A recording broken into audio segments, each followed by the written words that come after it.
two guys looking to make a name for themselves. Good friends outside of the ring. As you mentioned, these guys just a few short years in the business, actually training together for a large portion of their educational segment of their careers. But now it's kid gloves off, one-on-one, as we see Damian Adams sinking in the arm wringer. Well, like you said, they've trained together, they've ridden the roads together. Actually, they teamed last show. They did team last show. Both of them having similar issues with Matthew's minions and forming a tag team at our very last show, which was the first anniversary show at 3PW. But as we look on toward the second year of 3PW, these guys taking it to each other one-on-one. Nice quickness by Adams. Duck under into a backslide attempt by Daniels. Only a 2 count. Good quickness. Look at that. Take down. 1 count for Adams. And look at Daniels with the presence of mind. He saw Adams attacking that midsection from a mile away. These guys so familiar with each other's tendencies. Sitting on that headlock right there, trying to slow him down. Good reversal. Both guys very fundamentally sound, and they've trained together, so they've learned a lot of the same stuff, a lot of the same tricks. And now Adams is sinking that headlock in deep. No, you probably won't see much rule breaking in here. These guys just want to prove that they got it. No, this is all about respect. These guys respect each other. They're going to give each other their all, though, to try and get a win here in the world-famous Electric Factory. Off goes Adams. Presence of mind. Shoots off Daniels with a duck under and an arm drag by Josh Daniels. Arm drag by Damian Adams. Arm drag again by Josh Daniels. And another by Daniels, who gets the advantage in that exchange. Man, they're moving too fast for me to even follow. I'm very impressed.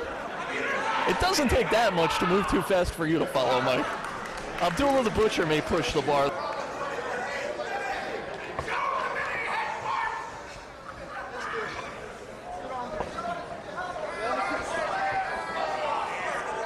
Yep. Oh, wait a second. Hold the phone. Damian Adams showing his frustration. And he paid for it. Temper's getting the better of these two. What a cheap shot by Adams, and the action again picking up. Wow. We've seen Daniels for a bunch of months here in 3PW, and very few people in the business hit harder. Yeah, he's very explosive, very intense, this Josh Daniels. Let's see if Damian Adams can be as intense as Josh Daniels here tonight. Look at this. And I guess he calls that one the pop-up drop or something. We've seen it. Drop. That could be a knockout blow. Daniels rolling out of the ring. He may have no idea where he is right now. Call it whatever you want. That definitely was effective. Going out to the ring. Listen to those forearms. Man. No rest for the weary and no mercy for a former friend. Adams just taking it to Josh Daniels. I don't think Daniels expected to be facing this type of onslaught. I guess they won't be riding the road together much longer. But you know what? That is a source of frustration. You know, maybe all those hours together training, riding the road, maybe it's just built up inside. Maybe Damian Adams just says, hey, I've had enough of this guy. Well, Josh Daniels doing pretty well for himself here in Propane Pro. Adams, on the other hand, hasn't yet gotten himself a win, as he almost loses that one. Waist lock by Adams, reversal by Josh Daniels. Back elbows to get out of it. And he's caught. Northern Light suplex by Josh Daniels. Only a 2 count. You know, this is great. Like you said, they train together. Maybe you could use this match to train other students. This is very technically sound. I'm very impressed by them. It is. It's also getting pretty violent as we see a drop toe hold. Josh Daniels' head meets that bottom turnbuckle. Wow. Just the frustration coming out of Damian Adams is bringing out a definite mean streak. And choking him out. I'm not sure that's something they learned in training. Now, whoever trained them wouldn't come up with moves like that. Rear chin lock applied by Adams. John Finnegan circling around, make sure it doesn't turn into a choke. This is a good move by Damian Adams, keeping down the more powerful opponent so he can't use that power. Yeah, definitely wearing him out. Knee to the midsection. Adams maintains his position on top here. And he's got something planned as he's bringing Daniels back to a vertical base. Off the ropes, reversal by Daniels. What's going to happen here? Forearms. Ow. Oh my, overhead, belly to wow. That could be it for Damian Adams. Unbelievable German suplex. Oh, wow. Both guys are weary, both guys are down. Adams may be out, but he looks like he's stirring. Just for the record, Damian, you're in Philadelphia, Pennsylvania, Pro Wrestling, and you got to watch out for Josh Daniels because he's heading to his feet as well. Both guys are up.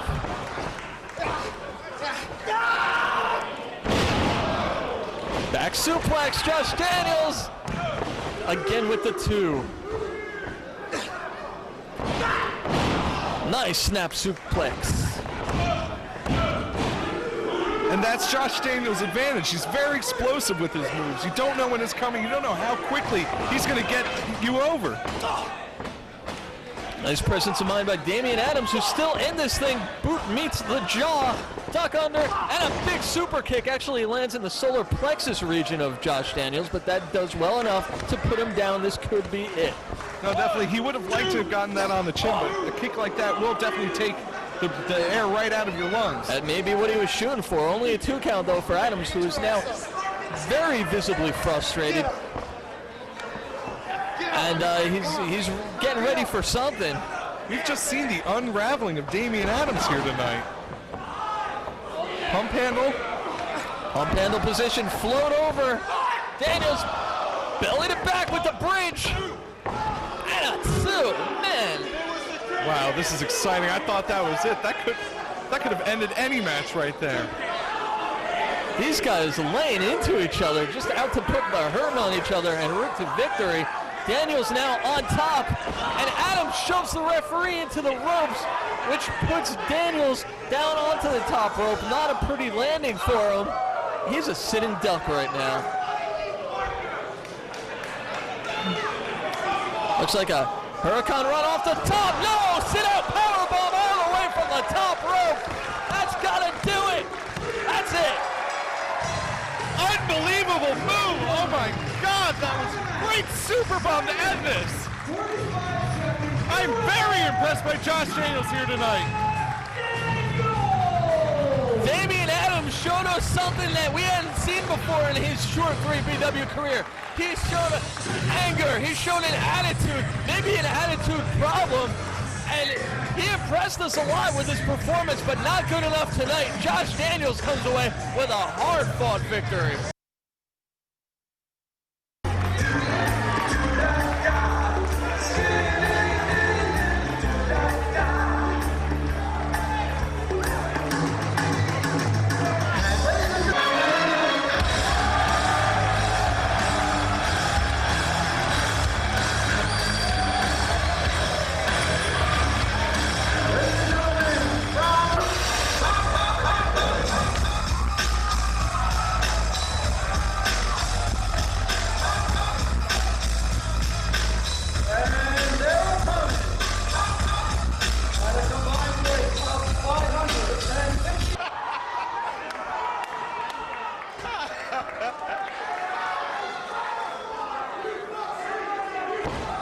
Here we go, Meanie and Roadkill start things off early before the bell even. That's what they got to do if they have any chance of surviving here.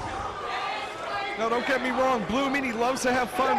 Roadkill, definitely an odd character, but hey, they can hold their own against the Hit Squad. I can tell you that right now. Two of the toughest guys we've ever seen. You got to be tough to be able to hang in Philly for such an extended period of time as the Meanie and as Roadkill have done. There we go. As the Hit Squad are sent to the races. And the brawl already hitting the concrete. I guess you could call Meanie and Roadkill the odd couple. Not for the fact that they don't get along, but they're a bunch of odd characters. Well, we saw the Hit Squad take on another odd couple last month in the form of Nosawa and Balls Mahoney, and those two were so combustible that even upon victory over the Hit Squad, they'll be taking each other on later tonight. Falls count anywhere.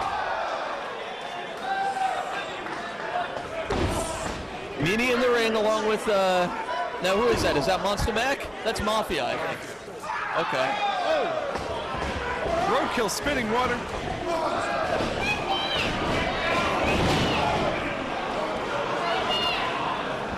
We've got water all over the place. Things are breaking down. Big back body drop by the Meanie. Mafia sent for a ride.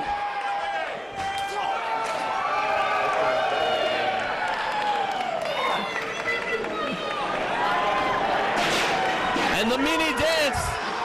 But you better concentrate on the battle at hand.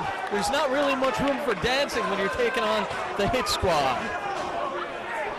And there's Monsta Mack in the ring, the bigger of the two. If you're keeping score at home, Monsta Mack is the big fat bald guy. Oh wait, there's 3 of those in this match. We know Meanie's the one with hair.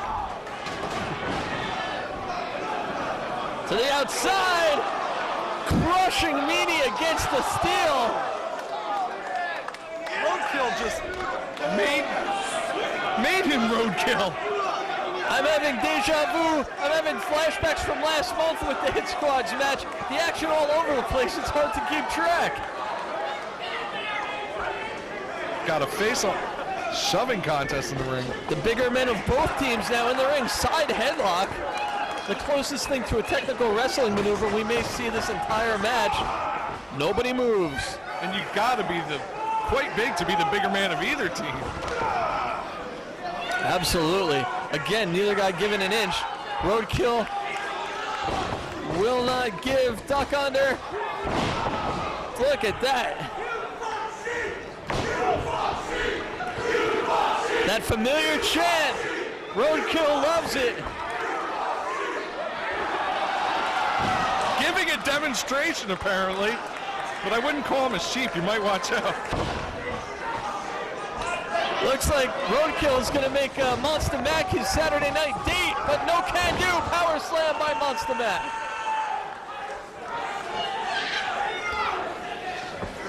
Wisely rolling out of the ring. And now here comes Meanie. Apparently this match is going to be fought under some sort of lucha type rules. No tags really necessary. Some leniency allowed by our referee as Mafia just ran it in. Reversal by Meanie. And a bludgeon! Tope to the outside takes out Roadkill and his own partner. Meanie signaling for 1-2. These big guys are moving around like they're 100 pounds lighter. Very impressive. Everybody gets out of the way of the Meanie. Like you were saying before, I guess. Roadkill tries to fly from the apron. He meets nothing but steel. There's a lot of hang time there, too. I guess when you deal with the Hit Squad, there really is no rules in the match. And a bad break for Meanie and Roadkill. Referee finally insisting that we follow some legal tag regulations, I should say. So Meanie's stuck in that corner until Roadkill can make the tag. Butt to the face. Here we go. Smooth teamwork and a cannonball into the corner. Roadkill is crushed. That's it. Roadkill's out of it now. Love him or hate him, you got to respect the talent of the Hit Squad. These guys got their stuff together.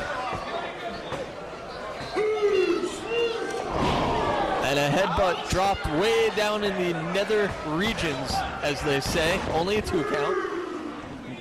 Roadkill showing some life, but if there is some light up on in there, he has to make the tag. He definitely has to get out of there if he wants to give up any win here tonight. In comes Monsta Mack, some more double teaming, likely to ensue. Off the ropes and a double back elbow. Basic but effective. Still only a 2 count.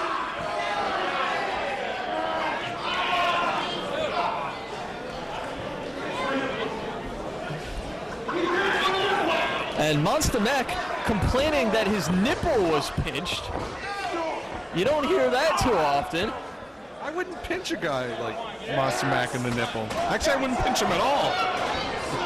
Monsta Mack goading the Meanie, spitting at him from all the way across the ring. That's going to allow for some illegal double teaming. The Hit Squad just so well versed, they know all the tricks of the trade.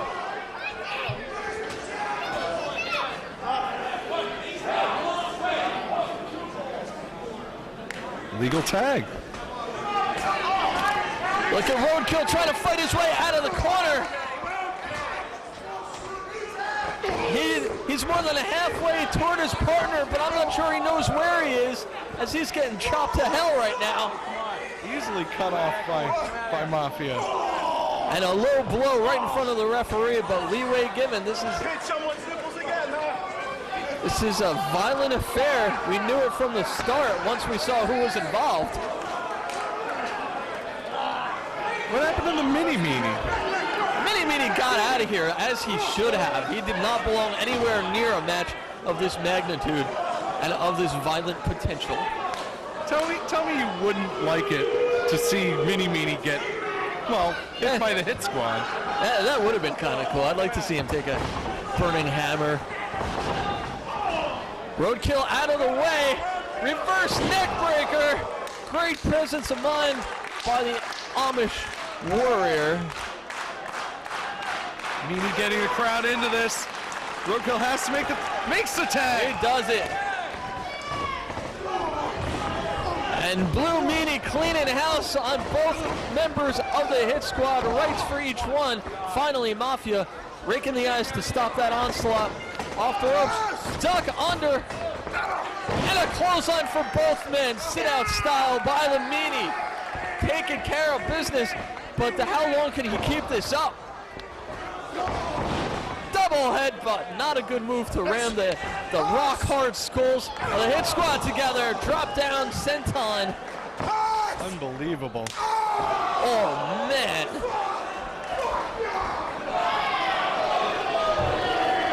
And Mafia not endearing himself at that particular moment to this crowd.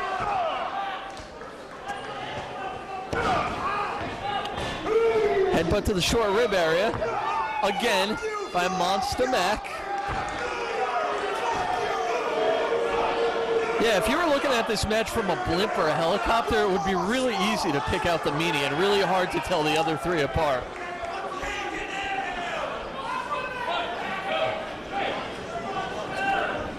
All that weight behind a choke like that gives a simple move like that a whole new meaning. I mean, you got almost 400 pounds probably sticking his boot down your throat, more or less. This has definitely been one of the most hard-hitting matches I have seen in a long time.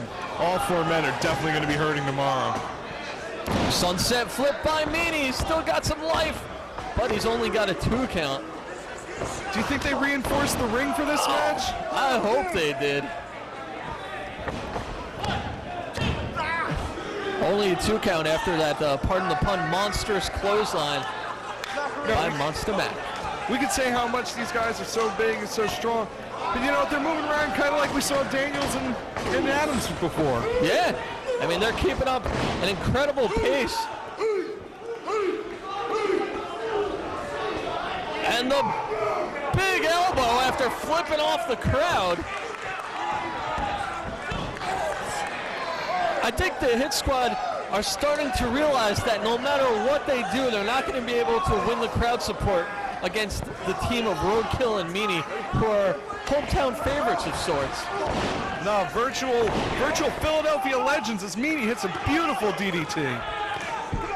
And now it's Roadkill's turn to be the fresh man on the outside and to be the man to get this crowd involved. And another tag. Cleaning house is Roadkill again on both guys. Let's hope he doesn't try and ram their heads together. Big forearm to the back of the head. And one Hit Squad member crashing into the other. And a big Roadkill on top. Here we go. Didn't get all that move like he wanted, I don't think. But got some nonetheless. Mafia is knocked silly. Almost got it, but saved by his partner. Listen to those. Listen to those shots. Meanie and Monsta Mack in the ring now. Roadkill still in the ring. As Meanie hits the Bulldog. Only a 2 count for Meanie, but now Roadkill is ascending the ropes. Almost cut off by Mafia, but he fights off that attempt. Fights him off again.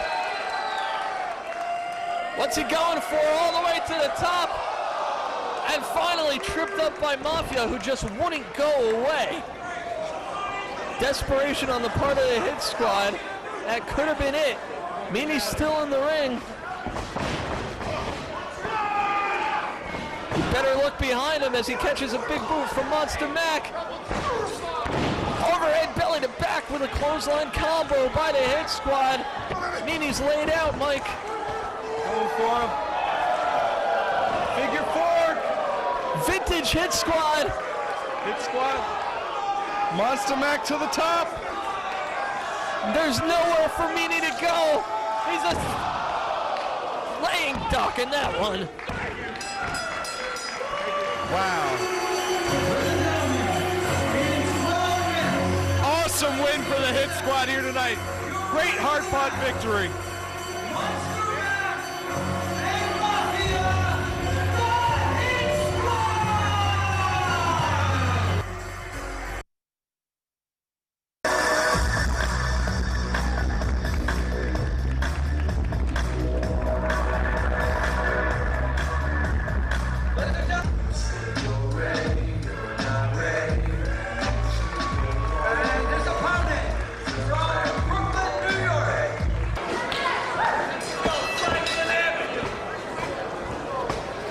This one's going to be good. Both men very technically sound. This is going to be one of those great strong style matches we hear about. Very technically sound. Xavier called the all-around best for a reason. He does have a wide array of skills ranging from his power maneuvers, his aerial ability. He can pretty much do it all. Homicide, as we saw last month, has a similar situation. He can take it to the mat, he can take it to the air, he can hurt you in a number of different ways. Great fight. Waistlock takedown by Xavier. And a reversal with authority. Both guys trying to reverse out of this. Xavier back on top, wrenching in on that arm. Roll through. Single leg. And reversed again by Xavier. Great wrestling. And a smattering of applause from the crowd. Homicide responsible not only for his own great career, but also for the careers of many other tremendous athletes in this business, including the guy who we saw him take on one-on-one last month, Low Key. If you didn't see that match, you need to get yourself a copy of the first anniversary show from last month. Check it out at smartmarkvideo.com for all your 3PW video needs. Side headlock applied by Homicide. Nice arm drag. And one of his own by Homicide. Yeah, while you were shilling, Jerry, another great match was going on here tonight. I just like to work, Mike. I like being employed. Okay, somersault. No hands on that. And nowhere to go but the hard concrete. Just came at him like a rocket. I think he's more aerodynamic with that shaved head. One thing about a Homicide, everything he does looks beautiful, looks solid. He hits it perfectly. Master of great execution. We saw that cutter maneuver, the Ace Crusher type. Only a 2 count though for Homicide.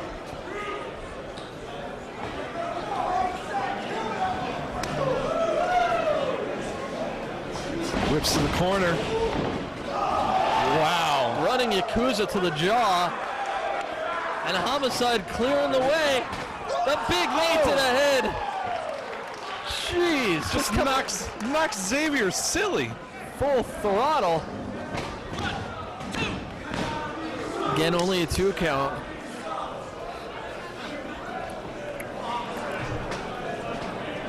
And what does Homicide have planned here? Northern Lights release. Xavier is in a bad way. The all-around best is getting his ass all around kicked.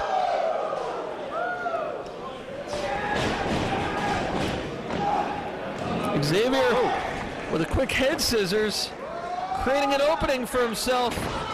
He went for that neck breaker that he's known for, but it was blocked by Homicide, who's obviously done his homework and now an STF.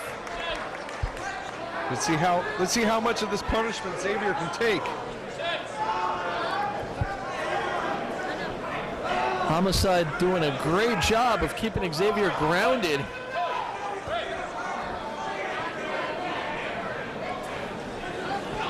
And as I said, these guys familiar with each other, both from New York, both from the New York wrestling scene, but never have they taken into each other in a one-on-one high-profile situation such as this in the heart of Philadelphia. No, definitely. From New York scene, they're definitely going to make Philadelphia their scene with great outings like this. Homicide also a frequent overseas competitor, where he's added so much to his game, but a 100% American superplex from the second rope right there, drilling Xavier. He sent them all the way across the ring with the impact of the landing of that one. Wow.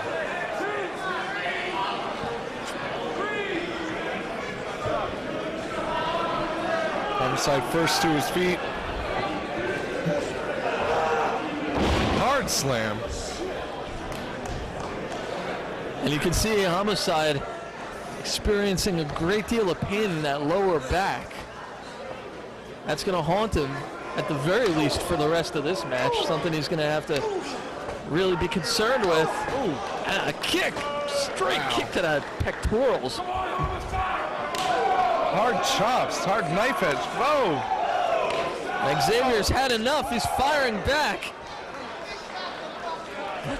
Homicide cut him off real quick, going right to the eyes. Doesn't matter how big you are, as the old adage goes, poke to the eyes will bring it down to size, and now a Hurricane Rana from the top. Blocked. Oh! Works on that hurt back. That's gotta kill him right now. Good, the toughness by Xavier to come right back from that Hurricane Rana attempt. Tornado slam. And now a back suplex. Xavier knows exactly what he wants to do, and that's take out that already injured back of Homicide. This should do it. No. Wow. So this is where the point where he just wants to just sit on the back. The perfect move for him right here would be like a camel clutch. Looked like he was locking in a bear hug, but overhead belly to belly.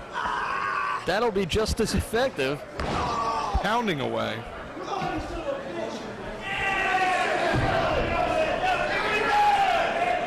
Well, this crowd didn't love Xavier last month, and they sure don't love him now. Showing disrespect towards Homicide, something you don't want to do. But when you have the advantage Xavier has right now, I guess he can. The thing about Homicide is, though, we've seen it before. He can come back at you in a blink of an eye. He's an extremely cerebral competitor, and when you add that with his toughness, he will figure out a way. He will figure out an opening if you let him.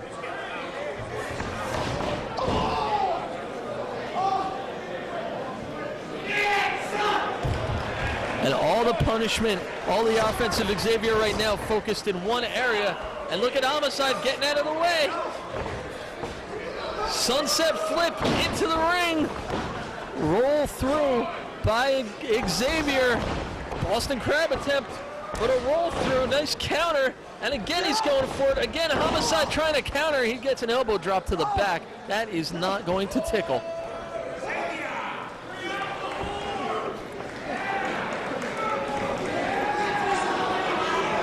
Xavier looking to surfboard and hurt that back some more. Lapping on the back of Homicide. That's a nerve instinct type maneuver. It makes Homicide throw his hands back in spite of himself. Rocking back. He's got him up there. Xavier's got to be careful that his shoulders don't touch the mat, but as long as he can keep him in this position. On the rope.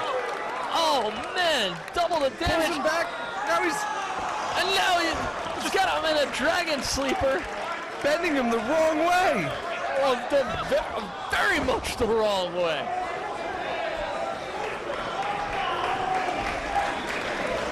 Xavier doing his damnedest to break Homicide clear in half right there, and I'm surprised he did not succeed. Looking for a pump handle. Homicide breaking out of that one. Cop killer. He's looking for the cop killer. Xavier had that scouted.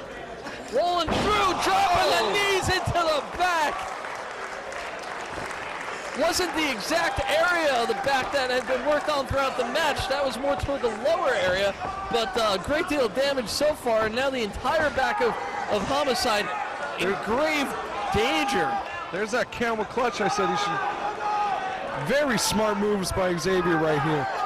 You should be a manager, Mike. You know, I have been thinking about it. You should get trained first, though. A little green. Xavier taking it back to the fundamental old school. And he's doing a real smart thing, as you pointed out earlier in the match, just paintbrushing the back of the head of Homicide. Xavier's a real brave guy when he's on top. That didn't sound quite right, but you know what I mean.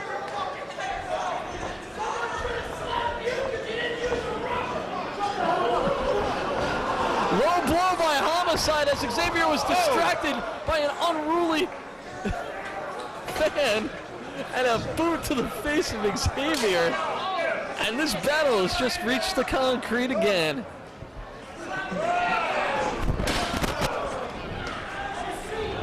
Xavier tasting the steel. Knee to the face.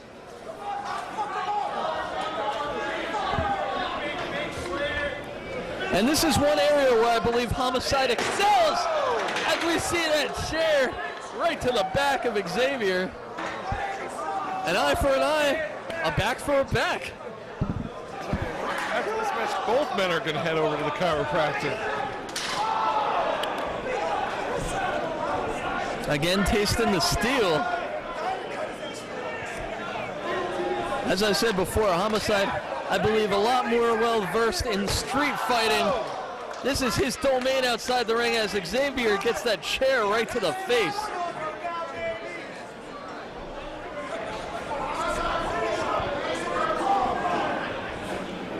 The all-around best trying to make some sort of an escape, give himself some time to breathe, but Homicide will not let up as the action finds its way back in the ring. Homicide's still holding that back. He's still obviously in tremendous pain. Xavier with those strikes, using his knee to get his way out of that fireman's carry, dropping him down on the knee. Homicide still up. Powerbomb. Hard power bomb by Xavier. Wow. Sheer mental toughness by Homicide. Again, he's finding a way to stay in this. Homicide, another one of our 3PW competitors, well-versed in the martial arts. And those martial arts teachings have somehow apparently taught him to shut out a tremendous amount of pain. That's the only explanation for the fact that he's still in this match.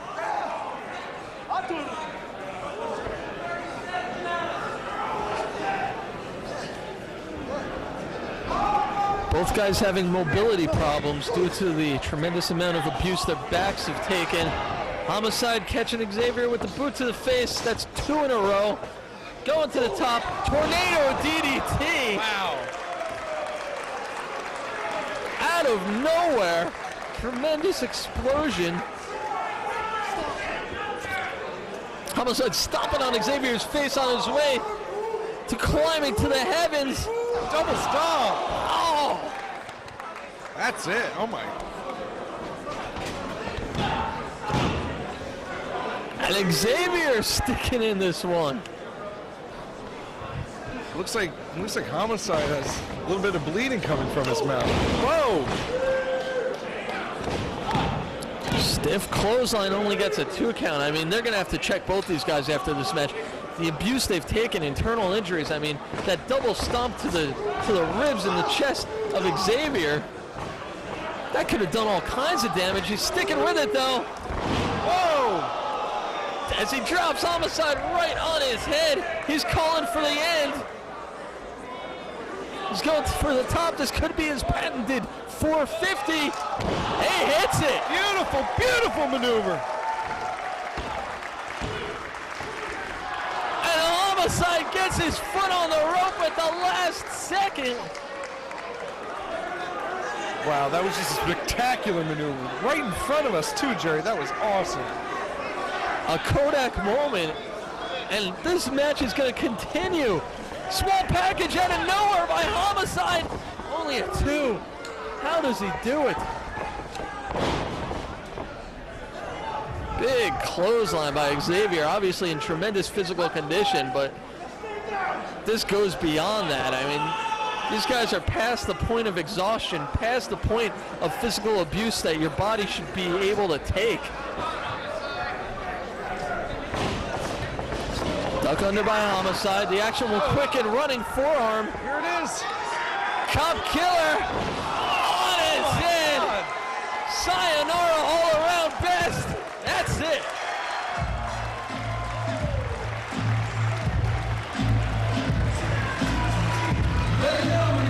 At 15 minutes and 33 seconds, your winner of the match, Homicide!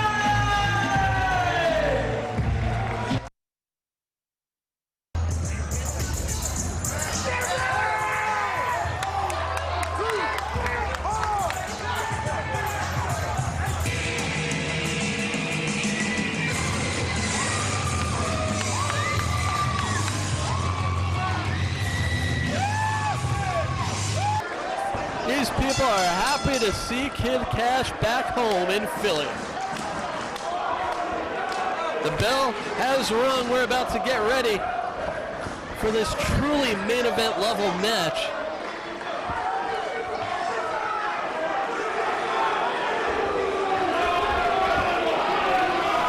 Both guys thriving in the world of wrestling since the demise of ECW.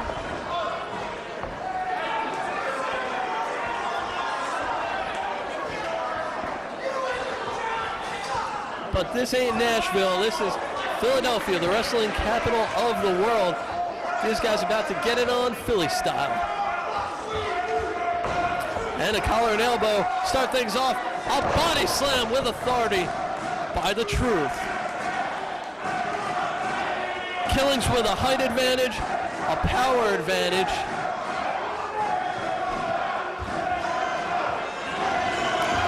And Killings can wrestle you any style. He's another one of those competitors like Crowbar. He can use the power game. He can use the speed game. He can take to the air if he has to. You never know what he'll pull out. He'll just as easily come at you with that street fighting technique as he will with technical wrestling. He's equally adept at all of those styles.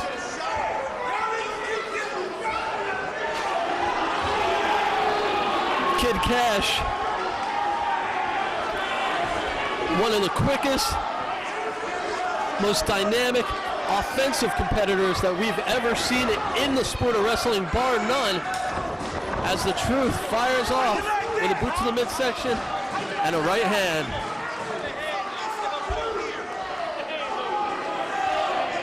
Kid Kash always looking to come at you from the skies, and he's always looking to hit that Hurricane Rana from you. He can do it from virtually any position. And I'd imagine that Ron Killings is going to try and ground Kash. That would be, in my opinion, his soundest possible strategy if he wants a victory here. He sinks in an arm wringer, reversal by Kash. And a nice cartwheel out of it, back into one of his own. Roll through, back another reverse and another roll through by Kid Kash, out finessing the Truth. As he sinks in that arm wringer, pounds away. Reversal by the Truth, duck under, nice slide through and a Japanese-style arm drag by Kash, a good old-fashioned American one, and a hip lock takedown. Kash ain't done yet. Reversal by the Truth, and look at that. Nice series of moves. The Truth coming out on top, just planting Kid Kash face first into the mat.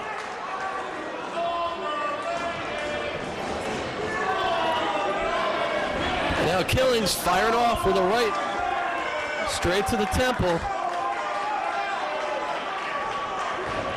And look at that, he was going for the big axe kick. Nobody home. And Killings is tangled up in the ropes. And a follow-up drop kick sends Killings to the floor. What's Kid Kash looking for here? Up to the top rope. And a somersault plancha.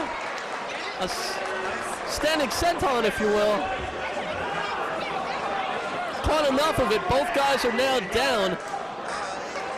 And already this fight is taken to the outside. Kash back up to his feet.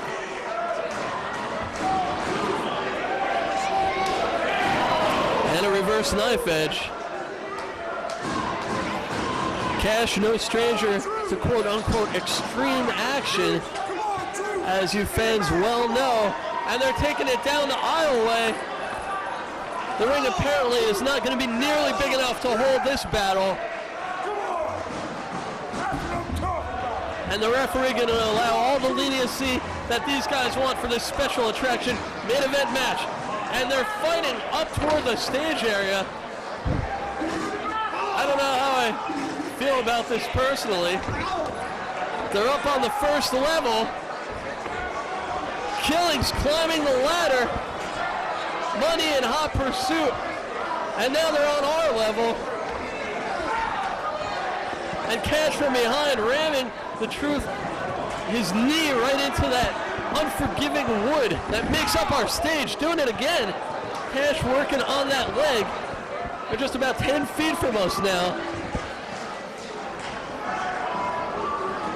And now Kash looking to be setting up Killings for something spectacularly dangerous. Looks like he's going for a powerbomb, but Killings gets out of it. And he's going for one of his own. What's he got planned? Oh my God! A sit-out powerbomb right in front of us through a table. These guys dropped down about 20 feet through a table. That's it. This match has to be over. Both guys taking somewhat of the brunt of that impact. As Killings had him up for a powerbomb, decided what the heck, and put Kid Kash right through that table, 20 feet below.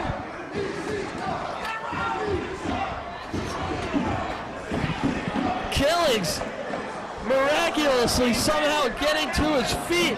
Kash is moving as well. The referee has to check and see if either of these guys are in any shape to continue.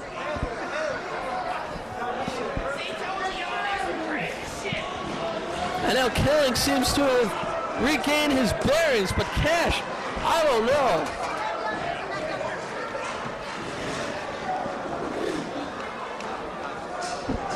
My God. The fight will continue as they fight their way. It looks like they're fighting their way back toward the ring at one of our merchandise tables in the rear of the crowd right now. And Killings just dumps Kash over that gate back onto the aisleway. Well, at least they're in an area that's supposed to be a path that leads toward the ring. That's a good start.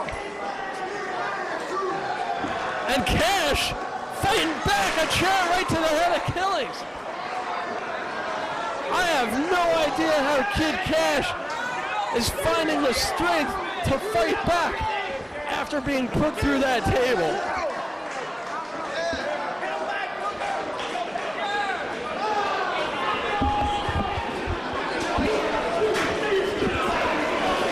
Now Killings just laying in with some more rights. And Kash thrown back into the ring. They're taking it back to the ring.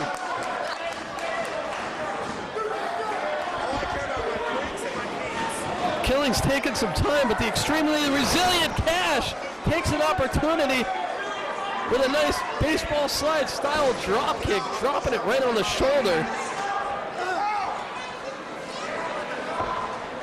And somehow in all this, Kash is systematically tried to injure 2 or 3 of Truth's limbs, and look at that, a drop down right onto the knee.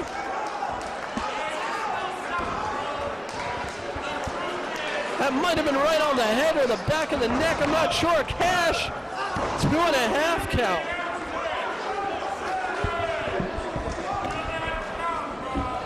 Both guys moving a lot slower than their normal pace, but that's understandable given the high impact that we've seen these guys taking to each other so far in the match. Kash reversing the Truth to the opposite corner. And look at the evasion tactics of the Truth, using that quickness. And the axe kick to the back of the head. Classic Truth offense. Using that speed that once earned him the name K-Quick in the WWE, and no can do, only a 2 count. Kash is still in this one. Straight rights to the head.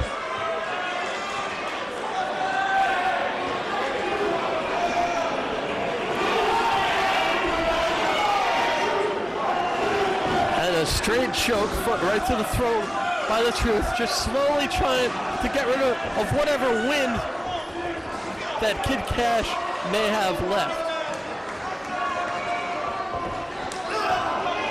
And just pummeling him now in the corner. Kash can barely even defend himself, and when it comes to the point where he can't defend himself, the referee really should think about stopping this match. And the running power slam by Ron the Truth Killings. That should do it. 2 and no! The fans egging on David Kid Kash. They want so bad for Kash's return to Viking Hall to be a successful one. I'm sure he wanted that more than anything as well.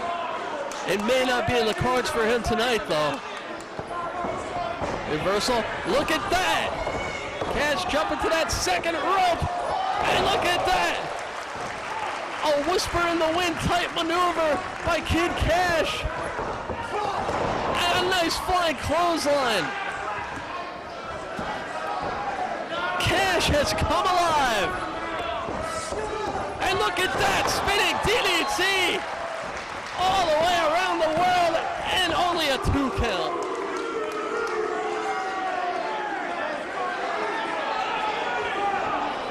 Kash not able to put away his opponent with that spectacular move. And a reversal. Wow, with authority. Nice side kick, 2, only 2 count. These guys coming so close to defeating each other, pulling out all their best moves here. What will it take? Sunset flip by Kid Kash, 2, only 2 count. Reversal by the Truth, rolling through. Another reversal by Kash, another 2 count. Again, Truth on top, a 2 count. Both guys up to their feet. Duck under by Kid Kash, duck under by the Truth. Another duck under. And a simple boot to the midsection, vertical suplex, and plants him face forward. Boardbuster type maneuver, and a 3 count. The Truth gets the win out of nowhere.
Gary Wolfe is more than just a superstar. He's an icon, especially here in Philadelphia.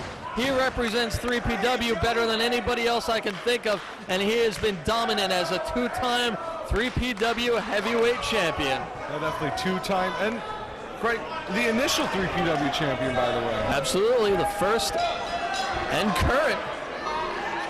The new school Joey Matthews on a singles tear in the past few months here in 3PW. I'd go as far as to say he actually does deserve this shot here tonight. He is absolutely a worthy #1 contender as deemed for this evening, and he is a dangerous threat, especially, as I said before, when you consider the fact that he's got Striker and Echoes at ringside. No, I do believe I stand corrected. This may be his toughest challenge in the ring, but toughest challenge in 3PW so far is trying to get some sense into Matt Striker. That's something maybe even the Pitbull wouldn't be able to take care of. As we see Joey Matthews using some leverage to get his much bigger, much more powerful foe into the corner on that exchange. Almost a clean break, but not really. Joey Matthews is going to have to stick and move and use that quickness and agility to his advantage. He gets shoved with authority all the way across the ring. Just the strength from the Pitbull.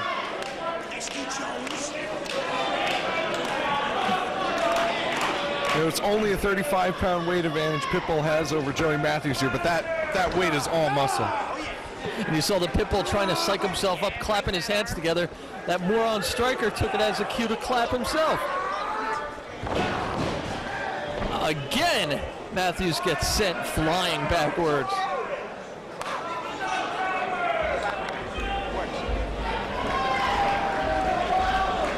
Matthews going outside, looks like he's going to take a breather.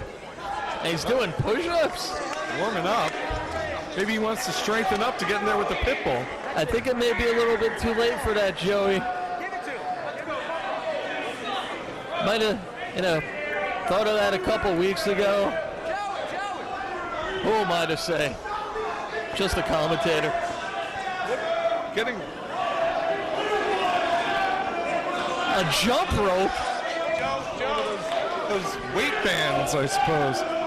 Striker taking a cue from another 80s icon, Richard Simmons.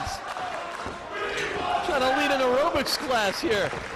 As Matthews does absolutely everything in his power to make sure that he can go as long as possible without the Pitbull touching him again.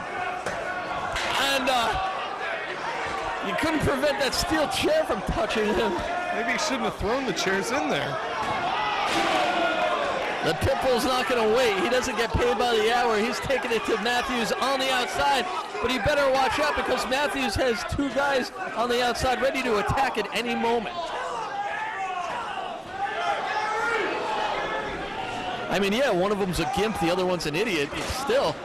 The other one's a mental gimp.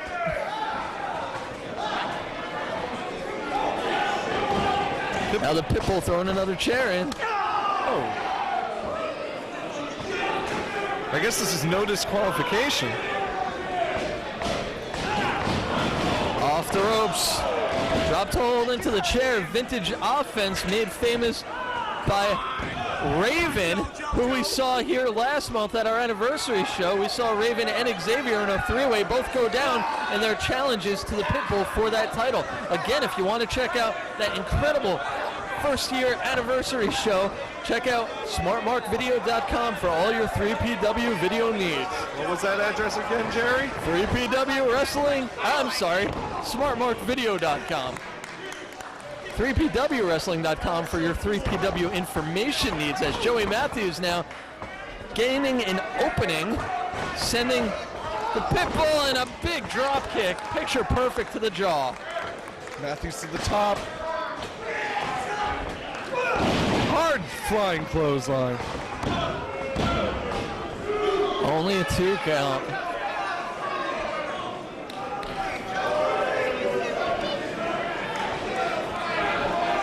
And believe it or not, if anybody has the ability to pull this one out, well, I was going to say it's Joey Matthews, but I think we better check and make sure he's still here on this earth before I finish that statement.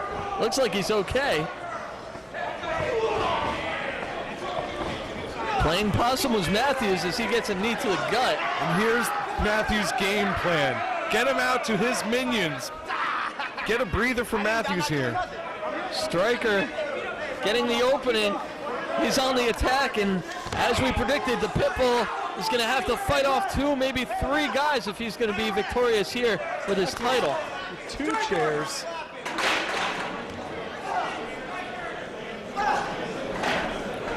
Matthews obviously had a battle plan. There's 1 chair, there's another from Stryker. And Echo's doing his part in all this, distracting the referee this entire time. Do you really think Rob Eckers is injured? Does he have a note from his mom or his doctor or something? Who knows? You can never tell with Matthews' minions.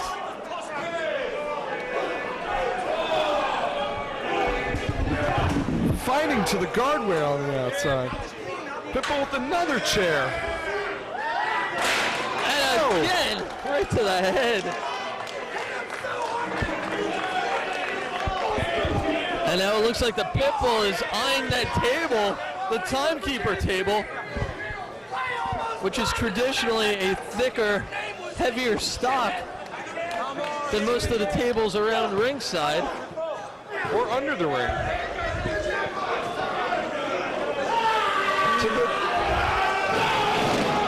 Wow. Right through the table goes Joey Matthews, courtesy of the 3PW heavyweight champion.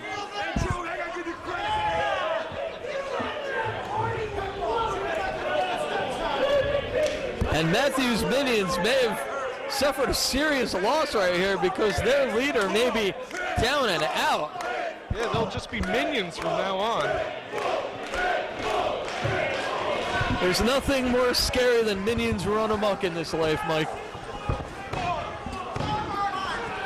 Joey Matthews showing that intestinal fortitude. Yeah, very impressive.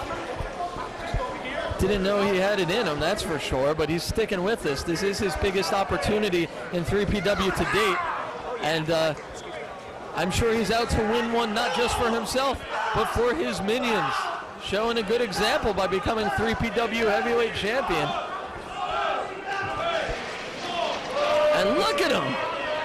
Stryker's taking out another table out there. Yeah, he is. Did you see Matthews just beating on the Pitbull in the corner there? When's the last time you've seen someone take it to the Pitbull like this? No, I haven't seen anybody. After that brief hiatus that Matthews takes, he definitely has that killer instinct that could make him a champion here in 3PW.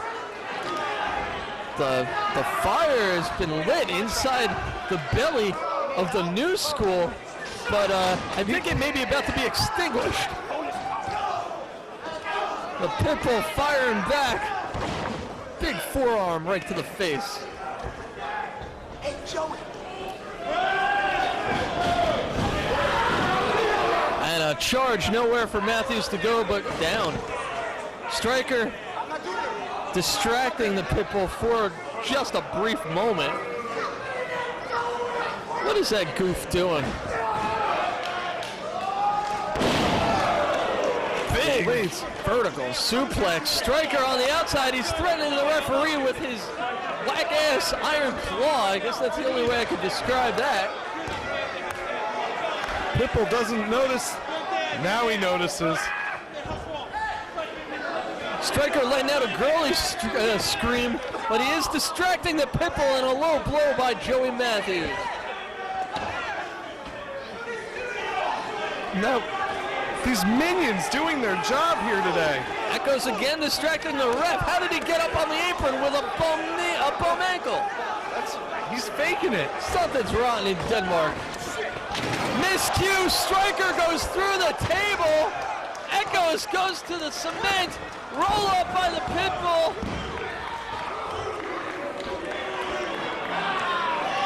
Only a 2 count. Death Valley driver. Matthews getting out of it. Reversal again. Death Valley. That's it. That's got to do it. The Pitbull is still the champ. Time of the match. 9 minutes, 34 seconds. Your winner, and still 3PW World Heavyweight Champion, the Pitbull, Gary Wolfe.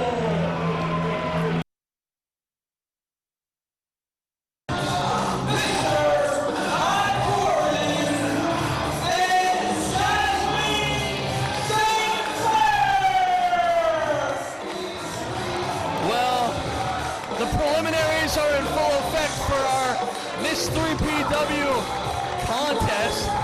And we see the new first couple as Jasmine continues to go through more men in 3PW than Roadkill goes through sheep.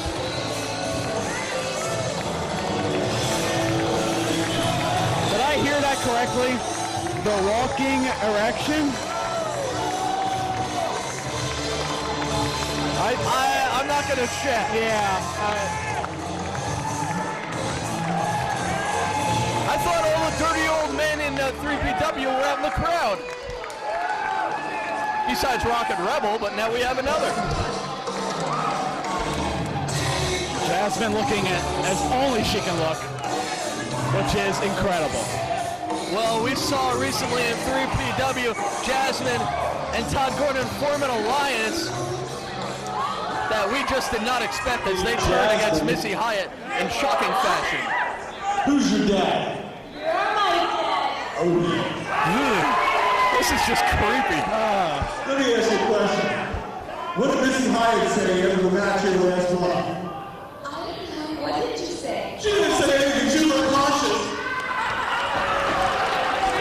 He'll be at Rascals next Tuesday. But I know that you wanted gold. And nobody knows more about gold than I do. And the blue bean, he's a loser. He couldn't bring you gold. A complete two-time loser. Hello. Jason Knight. He was a loser. Jason Knight is a fag. And a loser. If we list all the guys she's been with, we'll be here all Once night. again, who's your daddy? You're my dad. Oh, baby. Oh, I'm telling you. I'm taking her over tonight. You're taking him over tonight. Know what I'm saying? Yeah, if we listed all her men, this would be a special 3-tape set for this evening. Anyway, Jasmine, show the girls in there for the people tonight. Show them all. Show them all over this match. Todd This is Gordon. the main look for last month. Thanks. Missy Hyatt was too fat. That's why she didn't want to take her clothes off. Good point. Good point. And it looks like Gordon is going to reveal her woman, his woman for the moment, I should say, to the world. If wearing that shirt Someone help me. can get me back, I want to know where he shops.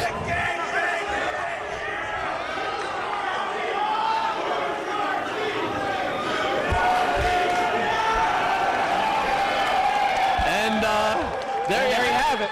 She's not a shy one, that Jasmine. No. Girl you could take home, exchange recipes.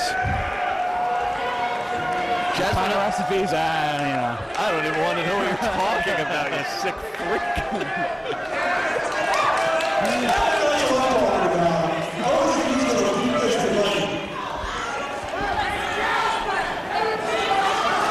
Todd Gordon. Cover him up. Save it for later. Bring on the brawl. Blood, brawls, and broads, that's 3PW, and you can guess which part of that credo we're fulfilling for you right now as the Miss 3PW pageant is about to commence.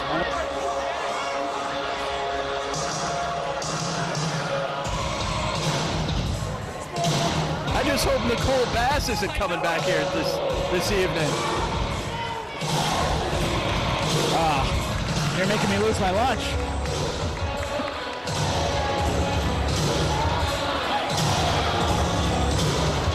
And here comes contestant number 1. Lovely looking lass.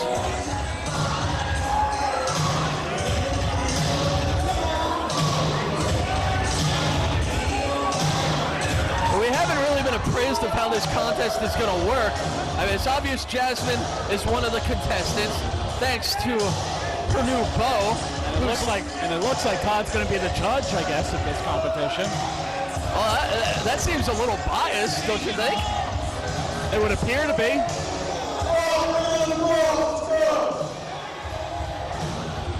Here comes contestant number 2. Well, number 3 if you count Jasmine. Yeah.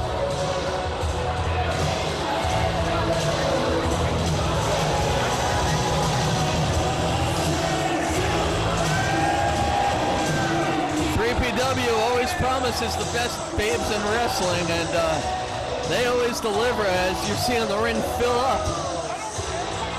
And as part of that 3PW DVD, we had the famous wet t-shirt contest that was held. The one that started by Ron Jeremy. That's right, the one that started it all, the granddaddy of wrestling-related t-shirt contest, I guess. Another lovely young lady brought down the ringside.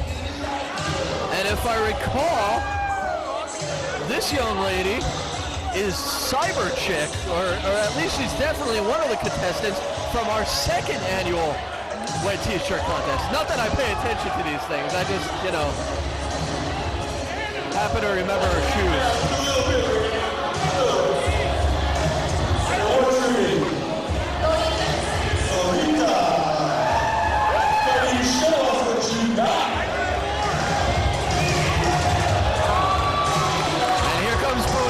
Showing the goods.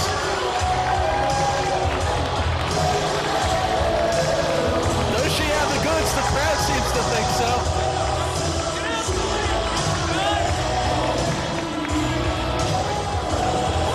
And you, young lady, what's your name? You show us what you got. Vicky. What's your expert analysis of this? Who do you have on top so far?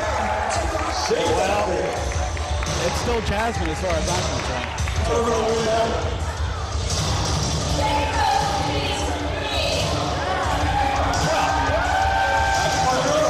She's so open. I like the lyrics, but certainly not these little Jersey. Jersey, what you got in that t-shirt? Hey, I'm from Jersey.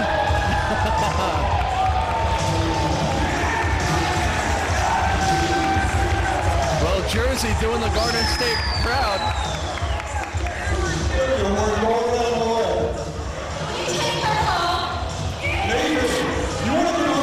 Are we taping this? I love this job. I gotta be honest with you. You know what? I can't decide. You decide?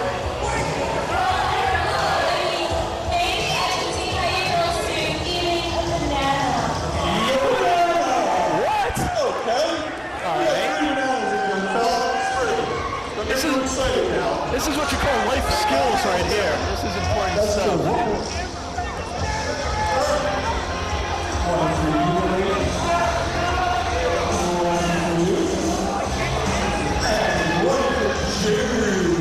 I don't get it. How does eating a banana translate into real life skills? I can think of something. Potassium? Could be. That's true. I'm in Billy Carter 42, baby.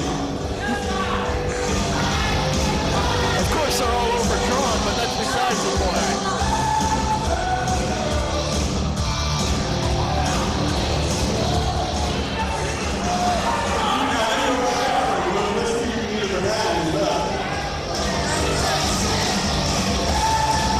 I guess this would be the talent portion of the pageant.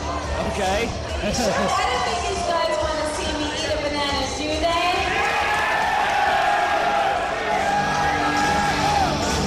Are you getting a hint? She's really good at this. Something tells me this is not her first banana.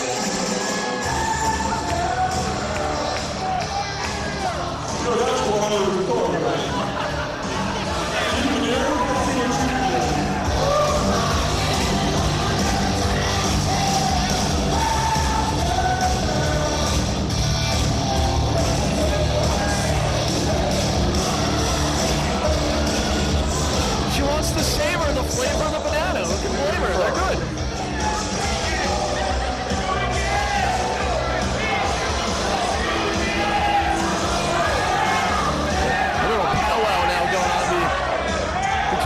supposed unbiased judge. We have a winner, And ladies Jasmine. And Jersey is your winner. Oh, all right.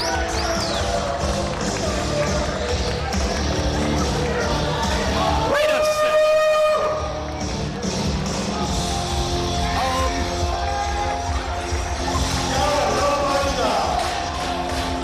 So do I. Jasmine getting experimental in the middle of a 3BW ring. And that was a pageant that we'll remember for a long time. I'm speechless. And so are you, apparently. I'm speechless in a good way, I guess. As long as your pants are still on, man. We'll be back with more. Stay tuned.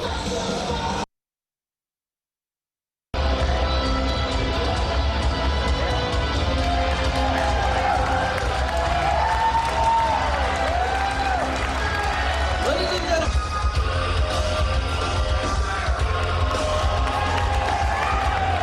And his opponent from Johnson City, Tennessee. They got her. AJ Styles, a worldwide superstar, finally coming to the greatest wrestling city in the world, finally making his 3PW debut right here at the world-famous Electric Factory. And here we go, collar and elbow. Another great hard lockup. Intense. Here, I wouldn't really call him the upset for Kid Kash if he won here tonight, but if he got a win here tonight, he would definitely be shot into the stratosphere of great wrestlers here in the world. For either guy, I mean, AJ Styles to get a win, his first time out in Pro Pan Pro against a man the caliber of Kid Kash, that would be just an incredible debut for him as well. These guys so evenly matched. They're about the same build, approximately the same weight class, if there were such a class, but they're about the same weight. And both of them such tremendous high flyers, two of the quickest guys in our business as well. And no slouches in the mat techniques, as you can see right now. Kid Kash wrenching in on that arm reversal by AJ Styles.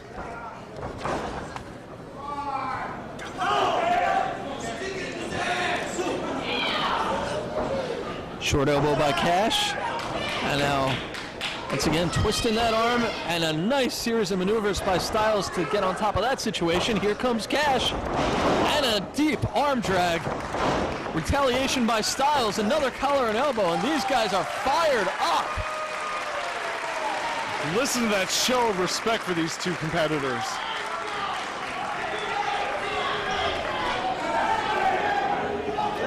This is one of those matches that you just knew was going to be an absolute classic the moment that it was booked. Well, this is one of the matches that's going to be a classic. This is definitely one of the matches that those young competitors in the back have to be watching. Now some words from our referee, John Finnegan, who's been assigned to this contest for both men.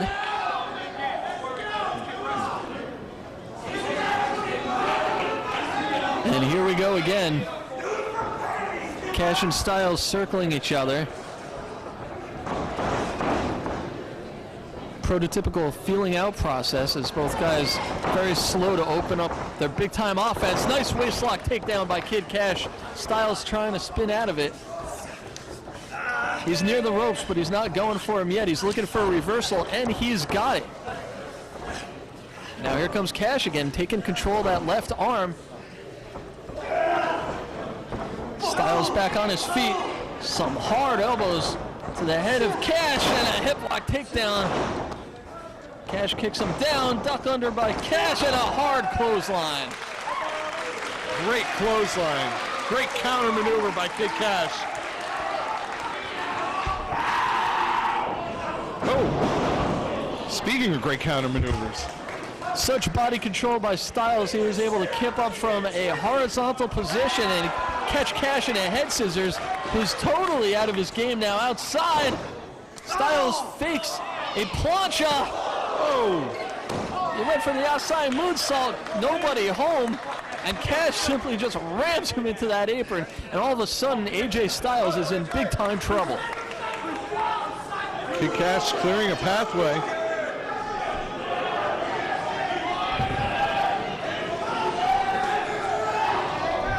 And Styles Styles catches himself from going into the steal and a super kick. What presence of mind as Kash was going full tilt there. He ran right into the foot of AJ Styles. Bringing him back in the ring here.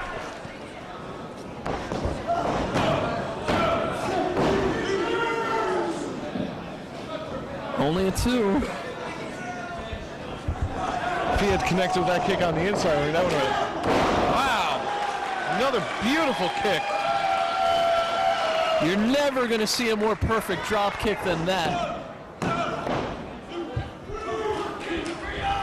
And we know Kid Kash has the heart of a lion. He's come back from certain defeat on a number of occasions, getting himself victories in 3PW over the likes of guys like Mike Cruel, over the likes of Six Pac. The list goes on. And Styles still unable to put Kid Kash away.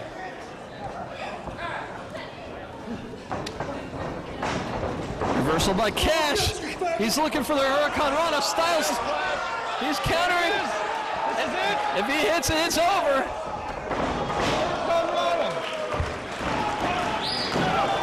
Kash trying to surprise Styles there. Desperation move into almost a 3 count. Great ring presence, great scouting by Kid Kash there.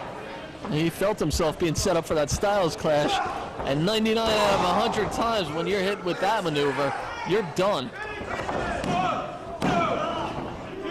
Now Kash back on top, only a 2 count for him. And he's going to look to work Styles over on the mat some, locking in a camel clutch of sorts. Modified camel clutch. Ooh. Camel clutch and a half crab. Interesting move by Kash. He had that leg locked for a second there. He dropped it in favor of focusing on the chin lock in the arm, and now just blatantly raking the face of Styles right in front of our referee.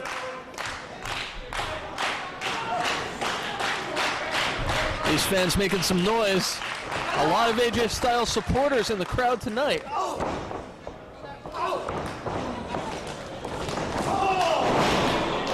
Styles was looking to make a run, but Kash met him with a beautiful back elbow right to the jaw, and Styles right back down where he does not want to be, incapacitated on the mat.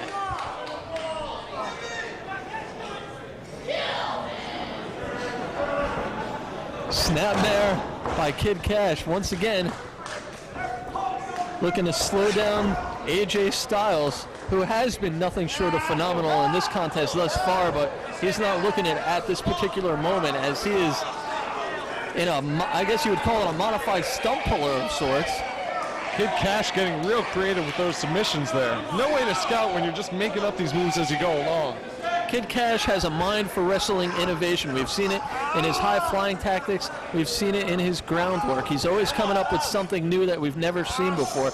And that's not the sort of mindset that can be trained or taught. It's just something that he was born with, and it gives him an advantage over a lot of other guys.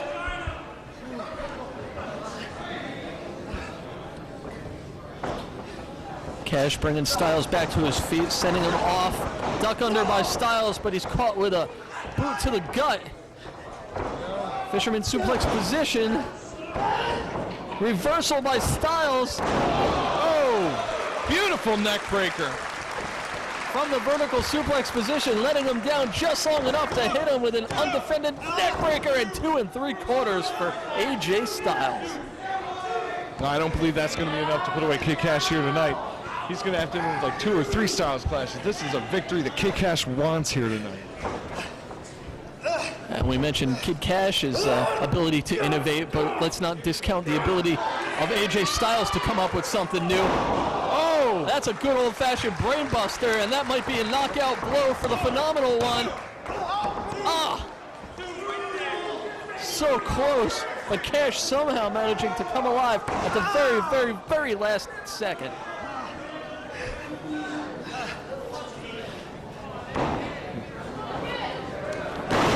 Now Styles keeping on the offensive. Nice knee drop. And now he's keeping it very slow. Very low risk at this point. Very methodical.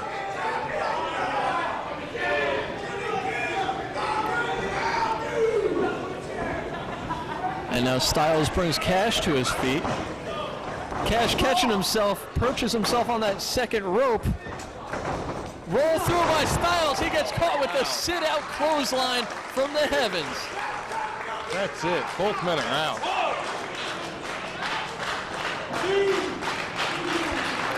Unbelievable series of maneuvers there. Styles thinking that he was going to outspeed Kash with that roll through, trying to outmaneuver him, but he got caught big time. Again, only a 2 count. Now Kid Kash has to be thinking, what do I have to do? He's going to have to come up with one of his big moves. He's going to have to come up with the moneymaker. Maybe he'll just take out the limbs of Styles. If you can't walk, you can't fly. Look at this. Looks at surfboard. Can you get it? And here it is. Cowabunga as the surfboard is solidly locked in by Kid Kash. Just stretching and he's going for the neck. Look at that. Oh, it's got him in a dragon sleeper-like move while he was in the surfboard, and Styles just somehow managing to hold on long enough to not submit. Kash thought he would have it there by capitalizing on the pain from that surfboard maneuver, but Styles able to stick it through.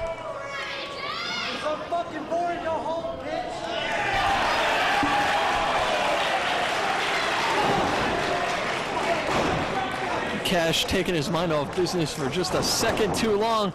Styles with a sunset flip attempt. That was the second Styles needed. And then the reversal. Back and forth they go. Both guys trying to get the victory right here. Nice. Spin out side kick by Styles. And again, Kash gets out of it. AJ Styles encountering a level of competition here in Propane Pro that he just is not used to. Will he crumble under the pressure of being in a Philly ring in front of the greatest fans in the world? Nice back elbow by Styles. Springboard, catches himself. That's it. That's got to be it. Oh my. Wow. Unbelievable balance by Styles to springboard himself into a reverse DDT position and drop down almost instantly. There was no pausing there by Styles. He knew exactly where he was, even while he was in midair. This could be it. Styles can only go for the Styles Clash right here. Duck through, holding on to Styles. Oh! And onto the knee. Another innovative move. And again, Kash finds his way out. Amazing. Just an amazing matchup here. I'm in awe. A pump handle gut buster, I guess, is what you would call that latest offensive move.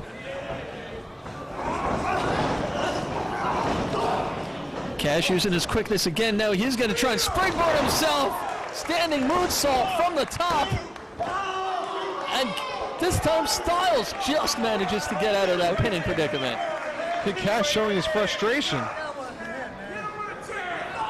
You know, we talked about Styles, Mike, but both of these guys have proven that they're absolutely phenomenal in this contest. Oh, definitely. These guys are great. These guys are epitomize the kind of action you're going to see here in 3PW. Backslide attempt. Kash getting out of it. Moneymaker. He's going for it. He's going for it. Styles blocking it. What's he going? Back and forth. Moneymaker again. He's got him all the way up. That's it. This is it. It's all over now. It's a never fail move. 1, 2. And he's up. AJ Styles doing what so many have failed to do. He's still in this thing after being hit with that vaulted moneymaker, and Kid Kash is absolutely in disbelief, but he's recovering quickly. He's signaling for something big here. Says he's going to the top. Here we go. Looks like he's going to go for a big finishing Hurricane Rana. He got it locked in. Hey! Styles Clash. Super Styles Clash all the way! That's it. That's got to be it. That does it! Just an awesome victory. Ladies and gentlemen, in 14 minutes, 6 seconds, your winner of the match, AJ Styles! What a debut in the Electric Factory! And a standing ovation from this crowd.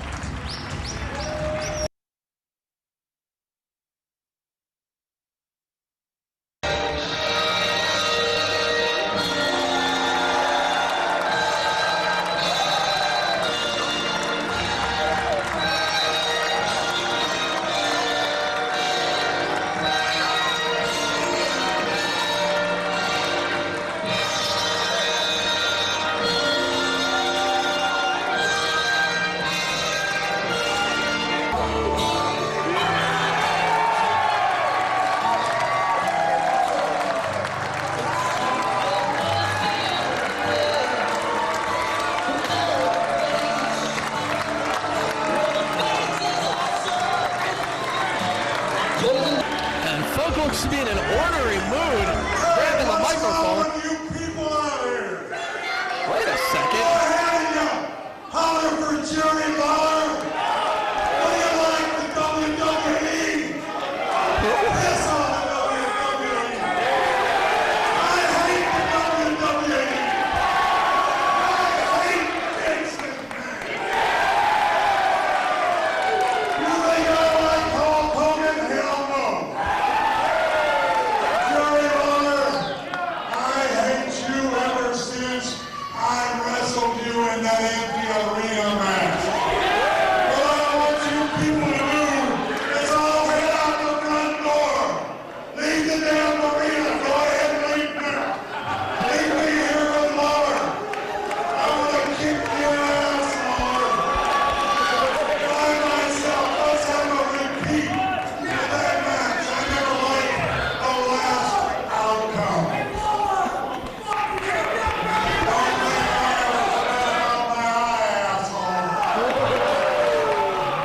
Long career, longer memory for Terry Funk. The rivalry that will not die. And Funk just a little bit offended that his Philly faithful would dare cheer for his opponent. Yeah. And the bell rings and we're underway. No commentating for the King tonight. We can handle that just fine, I think. It's going to be all action, all business from both of these guys.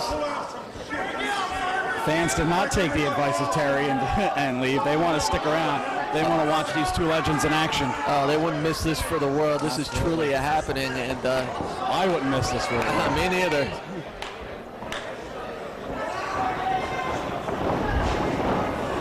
A little bit of a feeling out process here. And they lock up. Funk being aggressive in the corner. Look at the intensity. Finnegan getting in between. He better not get in between too often. He's going to get his block knocked off. Funk has had a true career resurgence in 3PW. We've seen him knock off the homicidal, suicidal, genocidal Sabu. We've also seen him win a controversial three-way match against Dusty Rhodes and Abdullah the Butcher. But we also know that Jerry Lawler, who's got the advantage right now, leaves nothing behind when he comes to compete for 3PW. No foolishness here.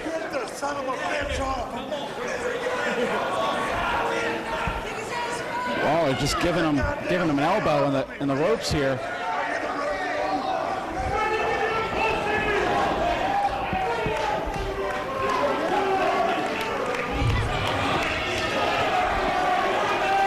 The years may go by, but some things never change. Terry Funk, still one of the most dangerous, most unpredictable opponents that one could hope to have in this business. And Lawler knows what he's in for. This ain't no Andy Kaufman. That's exactly right.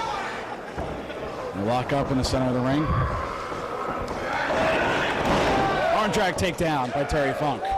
Lawler a little surprised.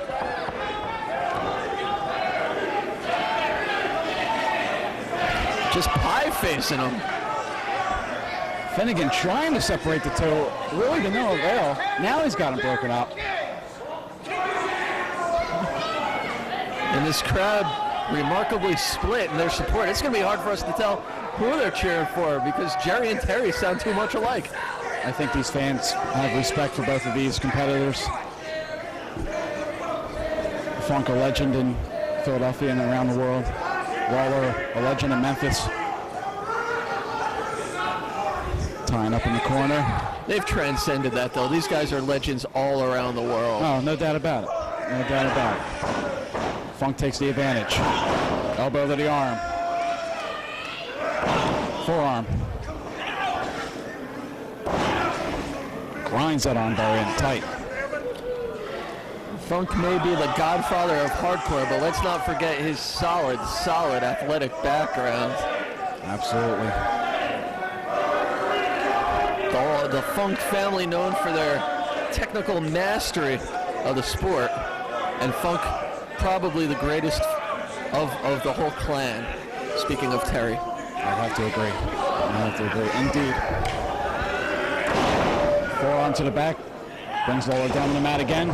Drives him down. Playing an arm bar. Just trying to wear down Lawler. Probably trying to psych him out a little bit as well.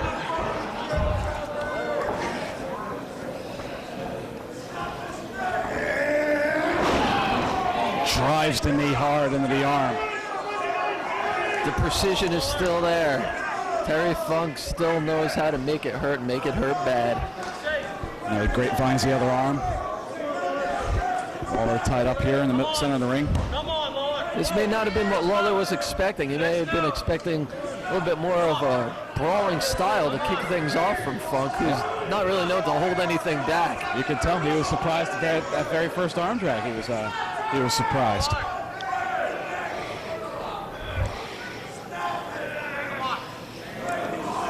These two have had some wars. And I mean, we've seen a lot of blood tonight. We've seen a lot of blood in 3PW period. These guys have probably spilled more blood from each other in their careers than we've ever seen in the entire history of Propane Pro.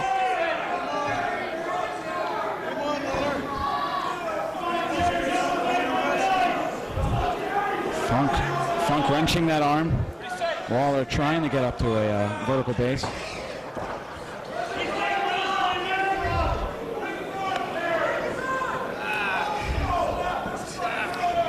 Lawler finally up.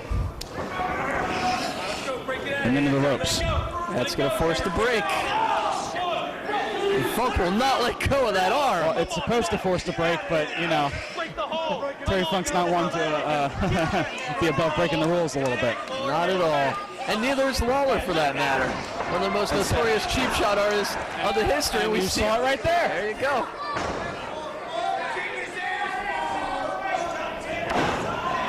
Left hand. Funk goes down. Some of the best fists in the business belong to Jerry the King Lawler. And he's got Terry Funk staggering right now. 4 lefts. And a big time right. Funk is out of it. He's on the apron, but I'm not sure he has any idea where he is right now as he falls to the cement. You're right. He didn't know where he was at, and he took a spill out to the floor. Lawler definitely with the advantage. Lawler now patiently waiting. See if Funk is going to collect himself here. Yeah, I think he's collecting himself. Yeah, and he's collecting furniture as well. Funk climbing in. Lawler meets him. And again, peppering him with right hands. And Funk is down. Best fist in the business, or what, some of the best fists in the business. Probably the best fist drop in the wrestling business belong to Jerry the King Lawler.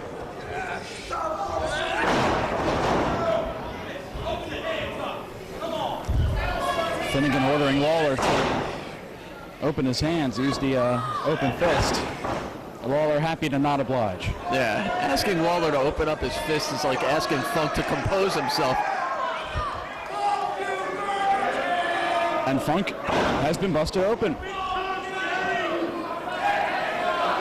His right hand, another big time right. And Lawler knows exactly what he's doing, aiming that knuckle right at the cut, trying to open it up some more, draw some more blood.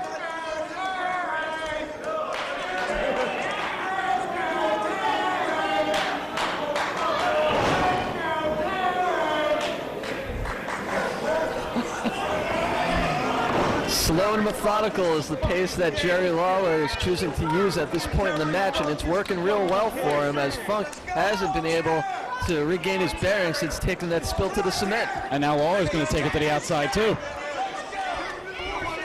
And now we're seeing some of the old King as he's got a chair in hand right to the face, wrapping around the head of the true living legend of wrestling, Terry Funk.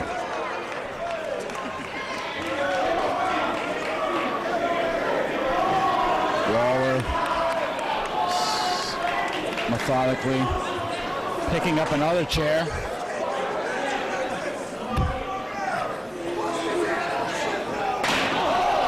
Wow, chair point blank to the top of the head of Terry Funk, who collapses in a heap. Do you think these guys don't like each other that much? I would say, yeah, they don't like each other. Yeah, I'm going to go with you on that. You got to read between the lines, you know? Yeah. You know, actually pinpointing the chair shot and delivering it right into the skull kind of gives me a feeling that these two have gone back, way back. The dissection of Terry Funk's body continues, courtesy of that steel chair. And again, right to the face.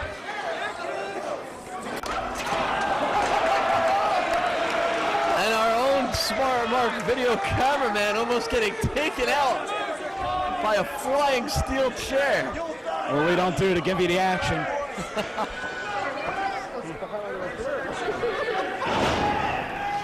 Well, they're going back to what busted open. Terry Funk. Those right hands.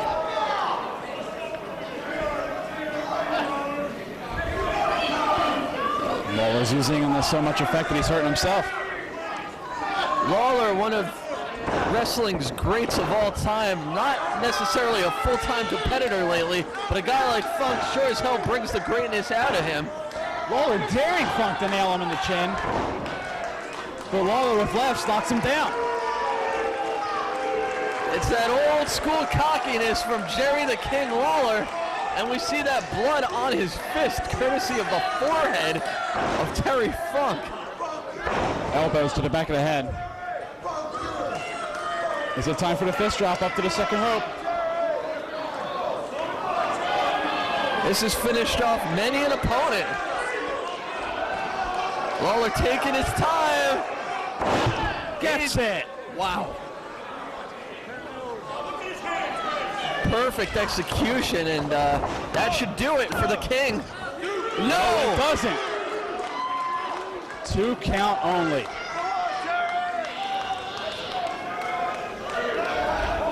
Funk being decimated here. He's pretty much wearing a mask of his own blood now, but he's still in this thing. Lawler toying with the crowd. Another big right.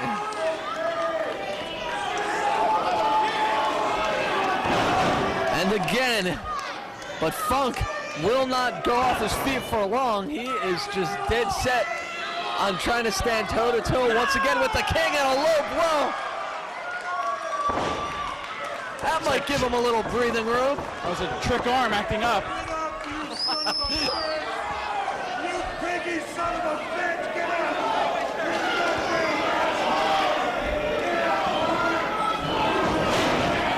And now Funk poking out the King, paintbrushing him down to his knees, no less. Oh man, the hatred between these two. You can feel it all the way up here.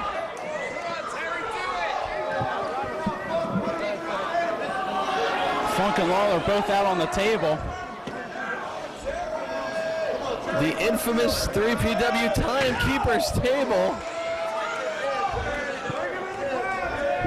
Funk slams Lawler's head right down on it.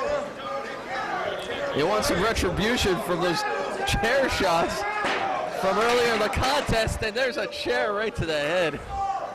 Lawler trying to protect himself, but to no avail.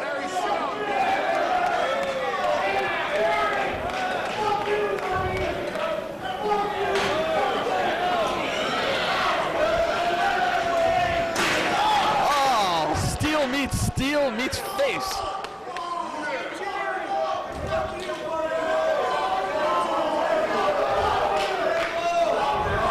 Oh boy.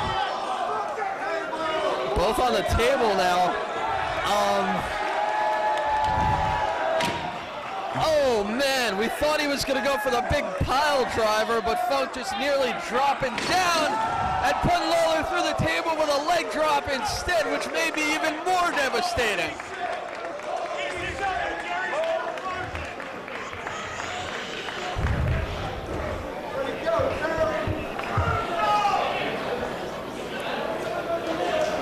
And Terry's looking under the ring.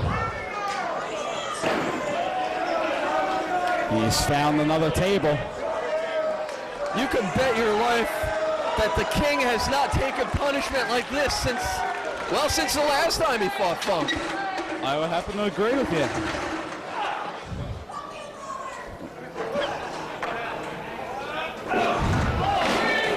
And now they're battling with pieces of the broken timekeeper's table. While they're dragging Funk back into the ring. We have a table in the ring as the fans jaw with each other back and forth.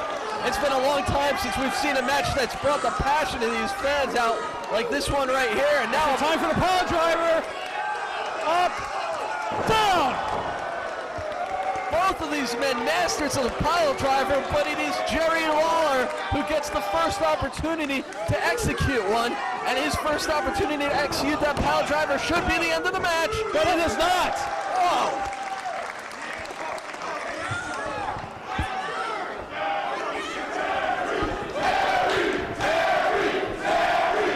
This crowd. Is it Jerry? Is it Terry? Who knows? This crowd truly split. And Lawler's going for number two. That would It's this. That would have to do it. Nobody can survive two pile drivers from the King. He's got him up. And down. nails it. And he held him up there a long time. All that blood rushing to the head, and probably a lot of it out of his head. Sayonara, Terry Funk. No! 2 count by referee John Finnegan.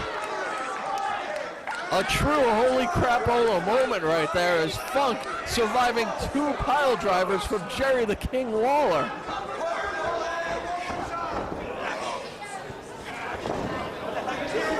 Lawler throws Funk outside.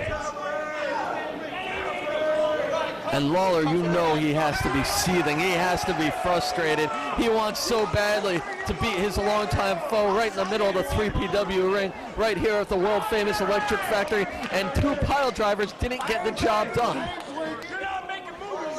I just wonder what will. Lawler playing with the crowd outside, holding Funk up for the world to see. Oh, wait a second. Oh, the phone. No, this shouldn't happen.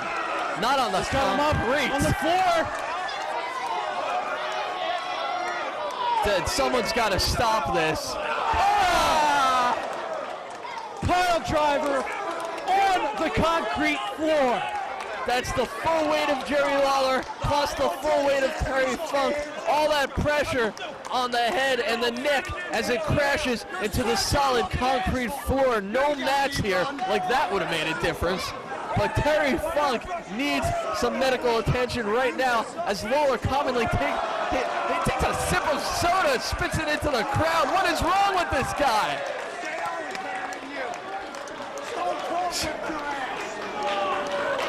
Two pile drivers in the ring. One pile driver on the floor. Finnegan checking him. And I'm wondering if this match is going to continue. There's no way it could continue. But I'll tell you this, if there's one moment that could illustrate the hatred between these two men, one moment in their entire careers, it would be that pile driver on the concrete that we just saw. Unbelievable. Well, Lawler doesn't want this match stopped. I think he wants a 3 count in the ring. Lawler throws him back in. And surprisingly, Terry Funk is still struggling to get on his feet. I don't know how he is still moving right now. Lawler off the mic. Take a look at the guy that hates Vince McMahon. Take a look at the guy that hates the WWE. You know what, Terry? You hate the WWE so much. Stand up. Stand up, Terry Funk. And I'm going to show you a little something that a good friend of mine in the WWE showed me. Can you get on your feet? Oh, I'm sorry.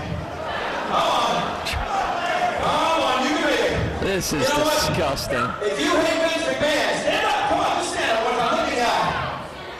Come on, stand up. You can do it. Come on. Oh, so weak. Come on. Now look, if you hate Vince McMahon, and if you hate the WWE, you're gonna really hate this. What? Stinger!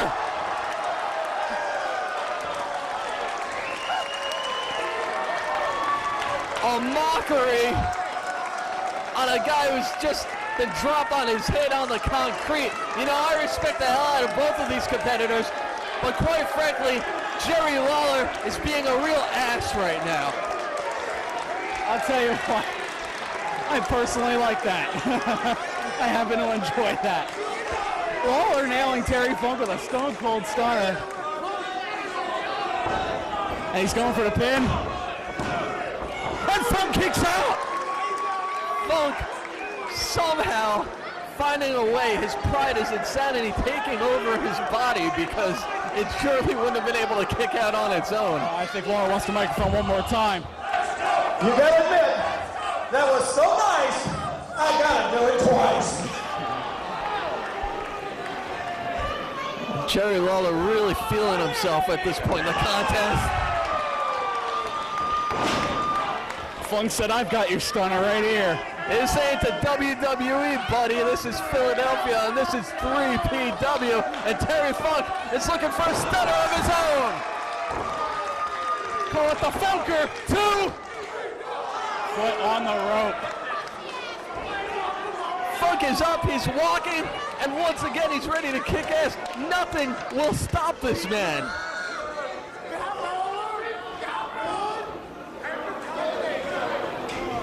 And as if things couldn't get any more dangerous, we now have a table set up in the corner of the ring. Funk now going for a pile driver of his own. And he gets it.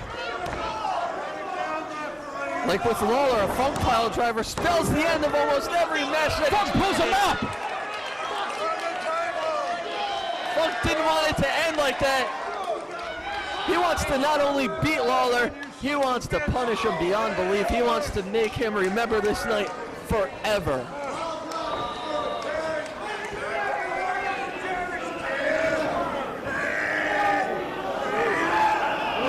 And Lawler somehow, after getting pile driven by Terry Funk, manages to have enough sense to block that second pile driver attempt. And good thing too, because he was heading straight for that wood. Countered it with a back body drop. And now Lawler wants to take advantage of the situation. Go for another pile driver of his own. This will be the 4th one.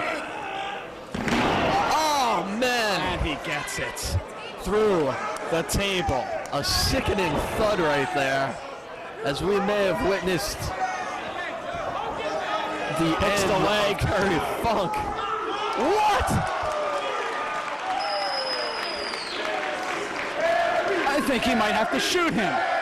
in order to win this match. And these fans come alive as they've done so often in this match, which has captured every single person in this arena's imagination, including us. Everyone on their feet.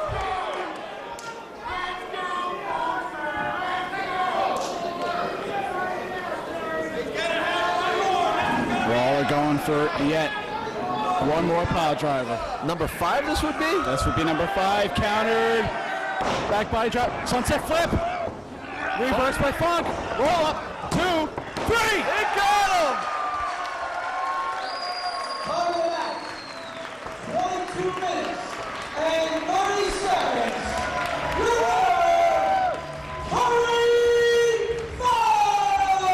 Maybe the biggest miracle of the night.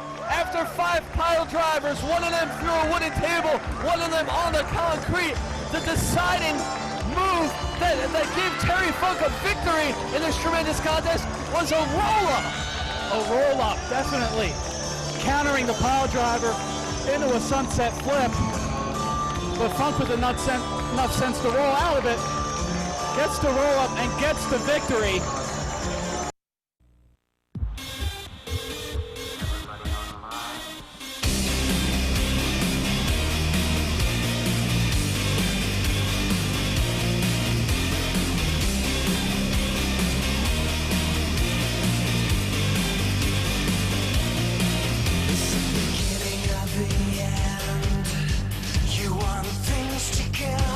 Faster, it's the beginning of the end.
tell this is going to be some sort of violent match. I saw Nosawa setting down a pizza cutter. Blood and brawls. Balls taking offense last month to his own tag team partner at the time, Nosawa, giving him that double middle finger. He said, hey, F me, F you.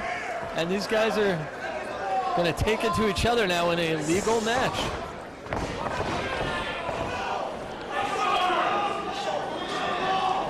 Sizing each other up.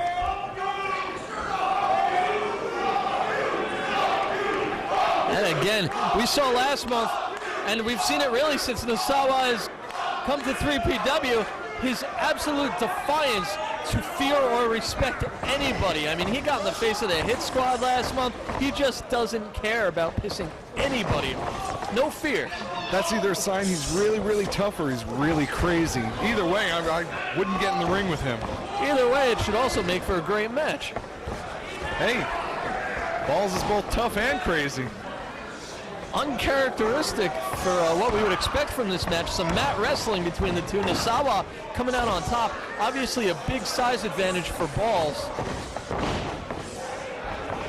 But Nosawa maybe quicker, and that kick right to the back of the head. That's a first and early major strike. You know, the Hit Squad's hard hitting, but this is definitely going to be one of the most violent matches we're going to see here tonight. Balls in the ropes. The referee is going to force a break.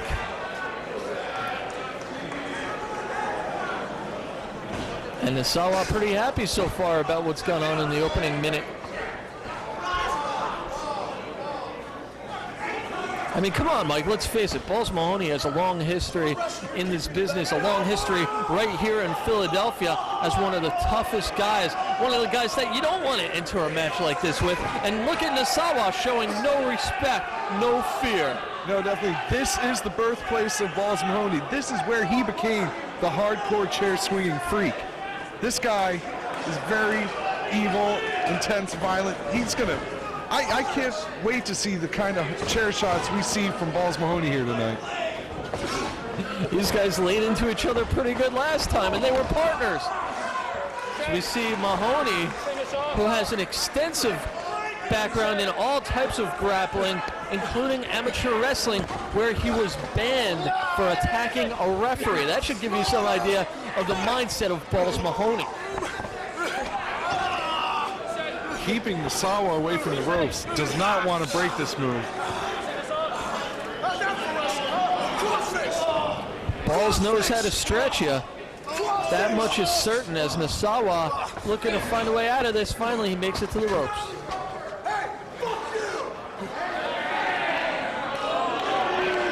Taunting him. They're not real creative with their verbal barbs.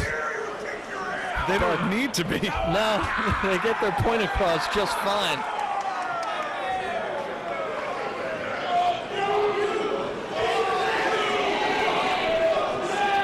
Nosawa, he wants to hear that familiar chant. And here we go again. Both guys circling each other, very wary of each other's abilities. They're not tearing into each other, despite the obvious hatred that they feel for each other. These guys do not like each other. Quickness by Nosawa, hip lock attempt. And Mahoney just muscling him into that corner. Look at that. That's the definite size advantage Balls Mahoney has here tonight. I believe that.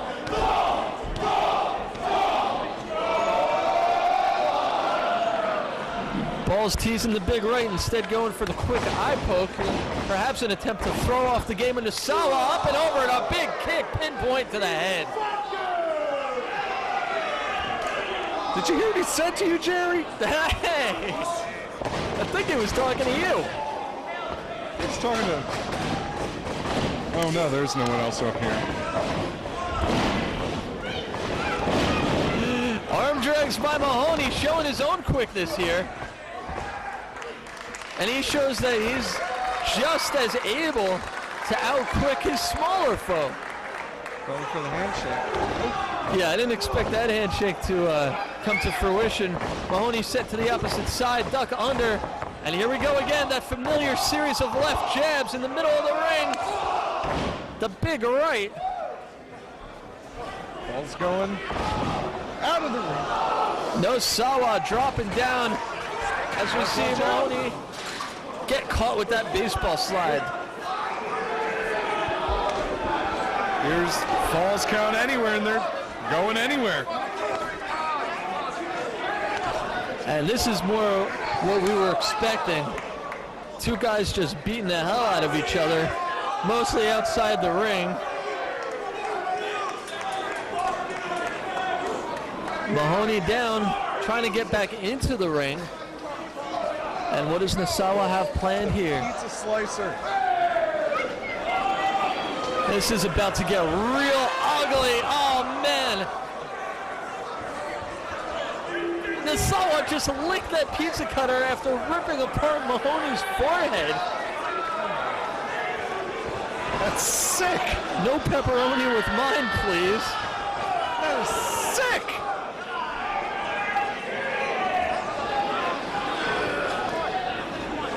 And again, he's going to go for it. Back and forth, back and forth. He's getting a that wasn't enough.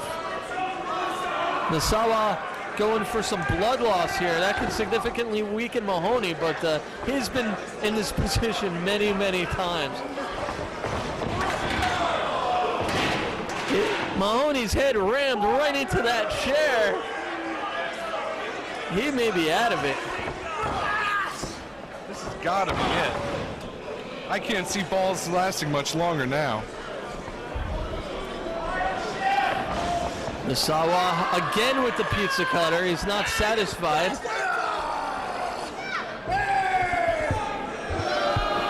Wow. This is just disgusting, really. The things men do to each other. I can't believe this. This is sick, sick, sick. Running pizza. Mahoney finding an opening, fighting back, and now he's got the pizza cutter. Pizza cutter reversal.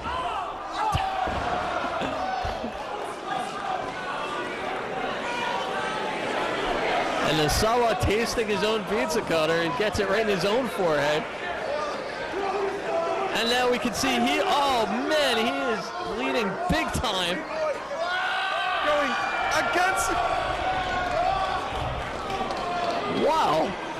Mahoney must have worked at Domino's at some point in his life. He's really good with that thing. Hey, with the way Nasawa was wielding that piece of cutter, you think he has some Italian in him too.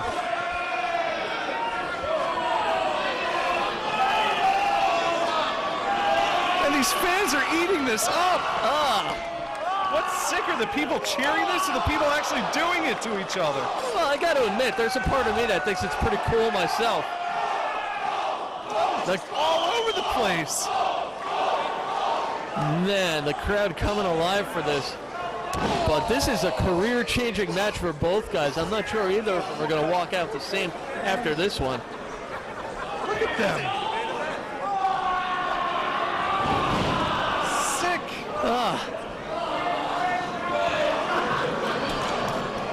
Jerry, have you ever seen Faces of Death?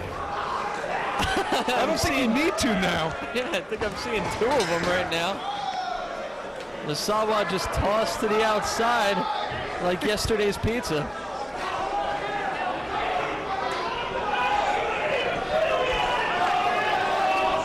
There they go.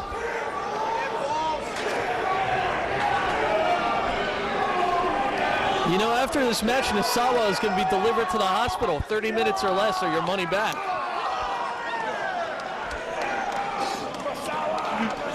Into the crowd.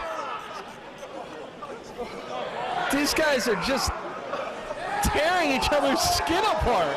This is just... Do you think instead of a body bag, they're going to put in one of those thermal pizza carriers?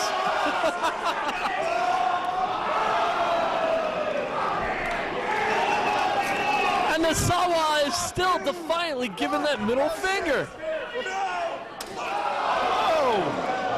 Wow. Here's beer in your wounds. Yeah, nothing feels better on a large cut than alcohol. It's just dripping with blood. At least it'll be disinfected.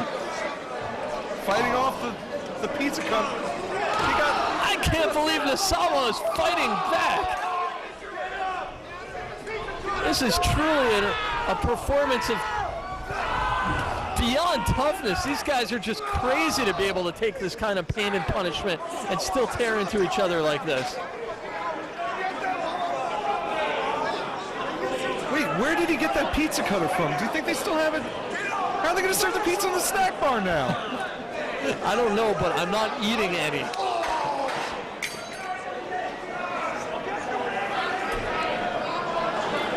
Falls count anywhere, remember. These guys can get the 1, 2, 3 on the ramp, on the cement. They can come up here, Mike. No. DDT by Mahoney on that hard steel ramp. Only 2. Only a 2 count, says our referee. Ball's going under the ring. What more does he need? I'm almost scared to see what he's going to come up with. Oh, no. No, in all seriousness, these men are really, they're taking it to each other. I'm fearful for both men's well-being right now. And now the fans coming alive at the sight of the table.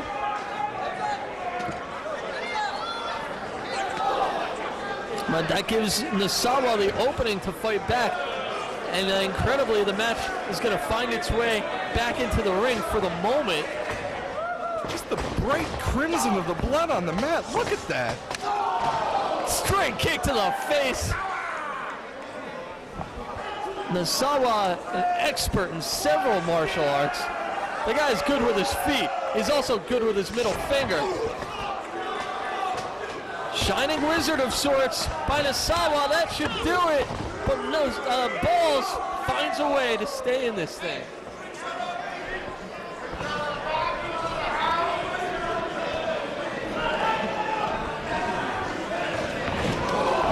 Again going for the Shining Wizard, but he gets met with a low blow.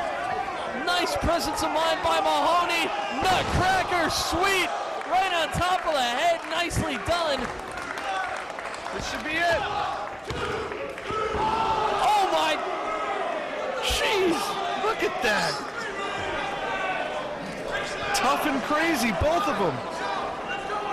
I would have given it up a while ago. I don't remember seeing anybody really kick out of that move. It happens very seldomly, at most, I'll tell you that much. Nasawa catching Mahoney off the top. That's a long way to fall when you've lost that much blood. Mahoney still kicking out. You know, wow. Oh. What's he going? Nasawa going under the ring now. He's obviously got a plan, putting Mahoney down with that kick to the head. Referee asking Mahoney his own table. We've got another table.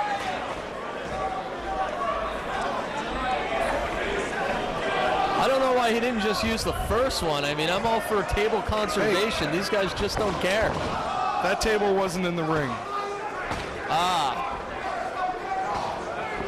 Well, I don't think sanity is a big part of this match.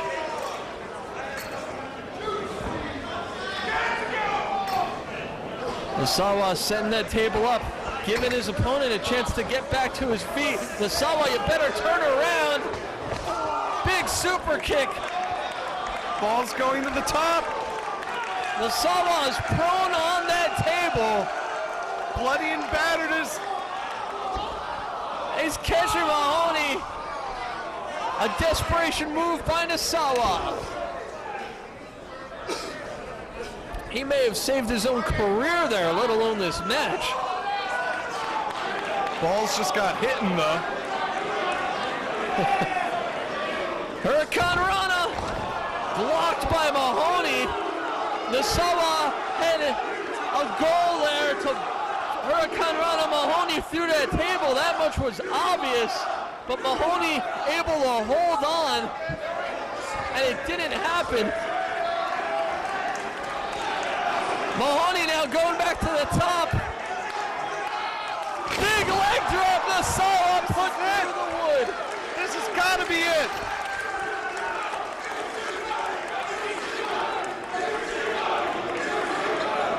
Is Fan Chan 3PW. This is the kind of action you can expect. And only a 2 count, only a 2. This is the kind of intensity you only get in these kind of grudge matches. God damn it! Balls can't believe he kicked out at 2. I can't believe it either. He should just stay down for his own well-being. Bar none. 2 of the most insane competitors we've ever seen take to a propane pro ring. And they're putting each other through the paces and then some. Get up, you bastard! Nisawa can barely move. But he manages to get in the low blow just like that, the super kick. Such quick feet. Going to the... Balls is on that table on the outside. And he trips him up. What is he doing now? He has Nisawa right where he wants him. But where does he want him? Nutcracker sweet setup, but you gotta be kidding me.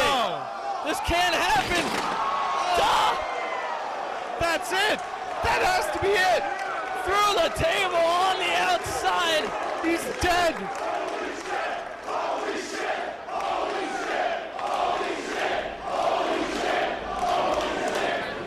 The fans expressing my belief. 3 count.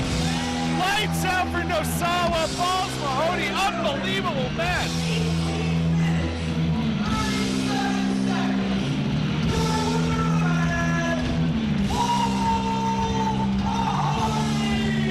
I'm sorry, Mike. I was kind of in shock. That had to be the most high-impact, most dangerous move I've ever seen. I mean, he went through wood, head first, into the concrete. A head sliced first. up head. Sliced up. After all the head trauma that happened prior in the match, Balls comes out on top. Standing ovation for Balls Mahoney. Unbelievable. Nisawa just a mess on the outside. And unbelievably, again, he may have gone down, but he's sitting up. Look at this.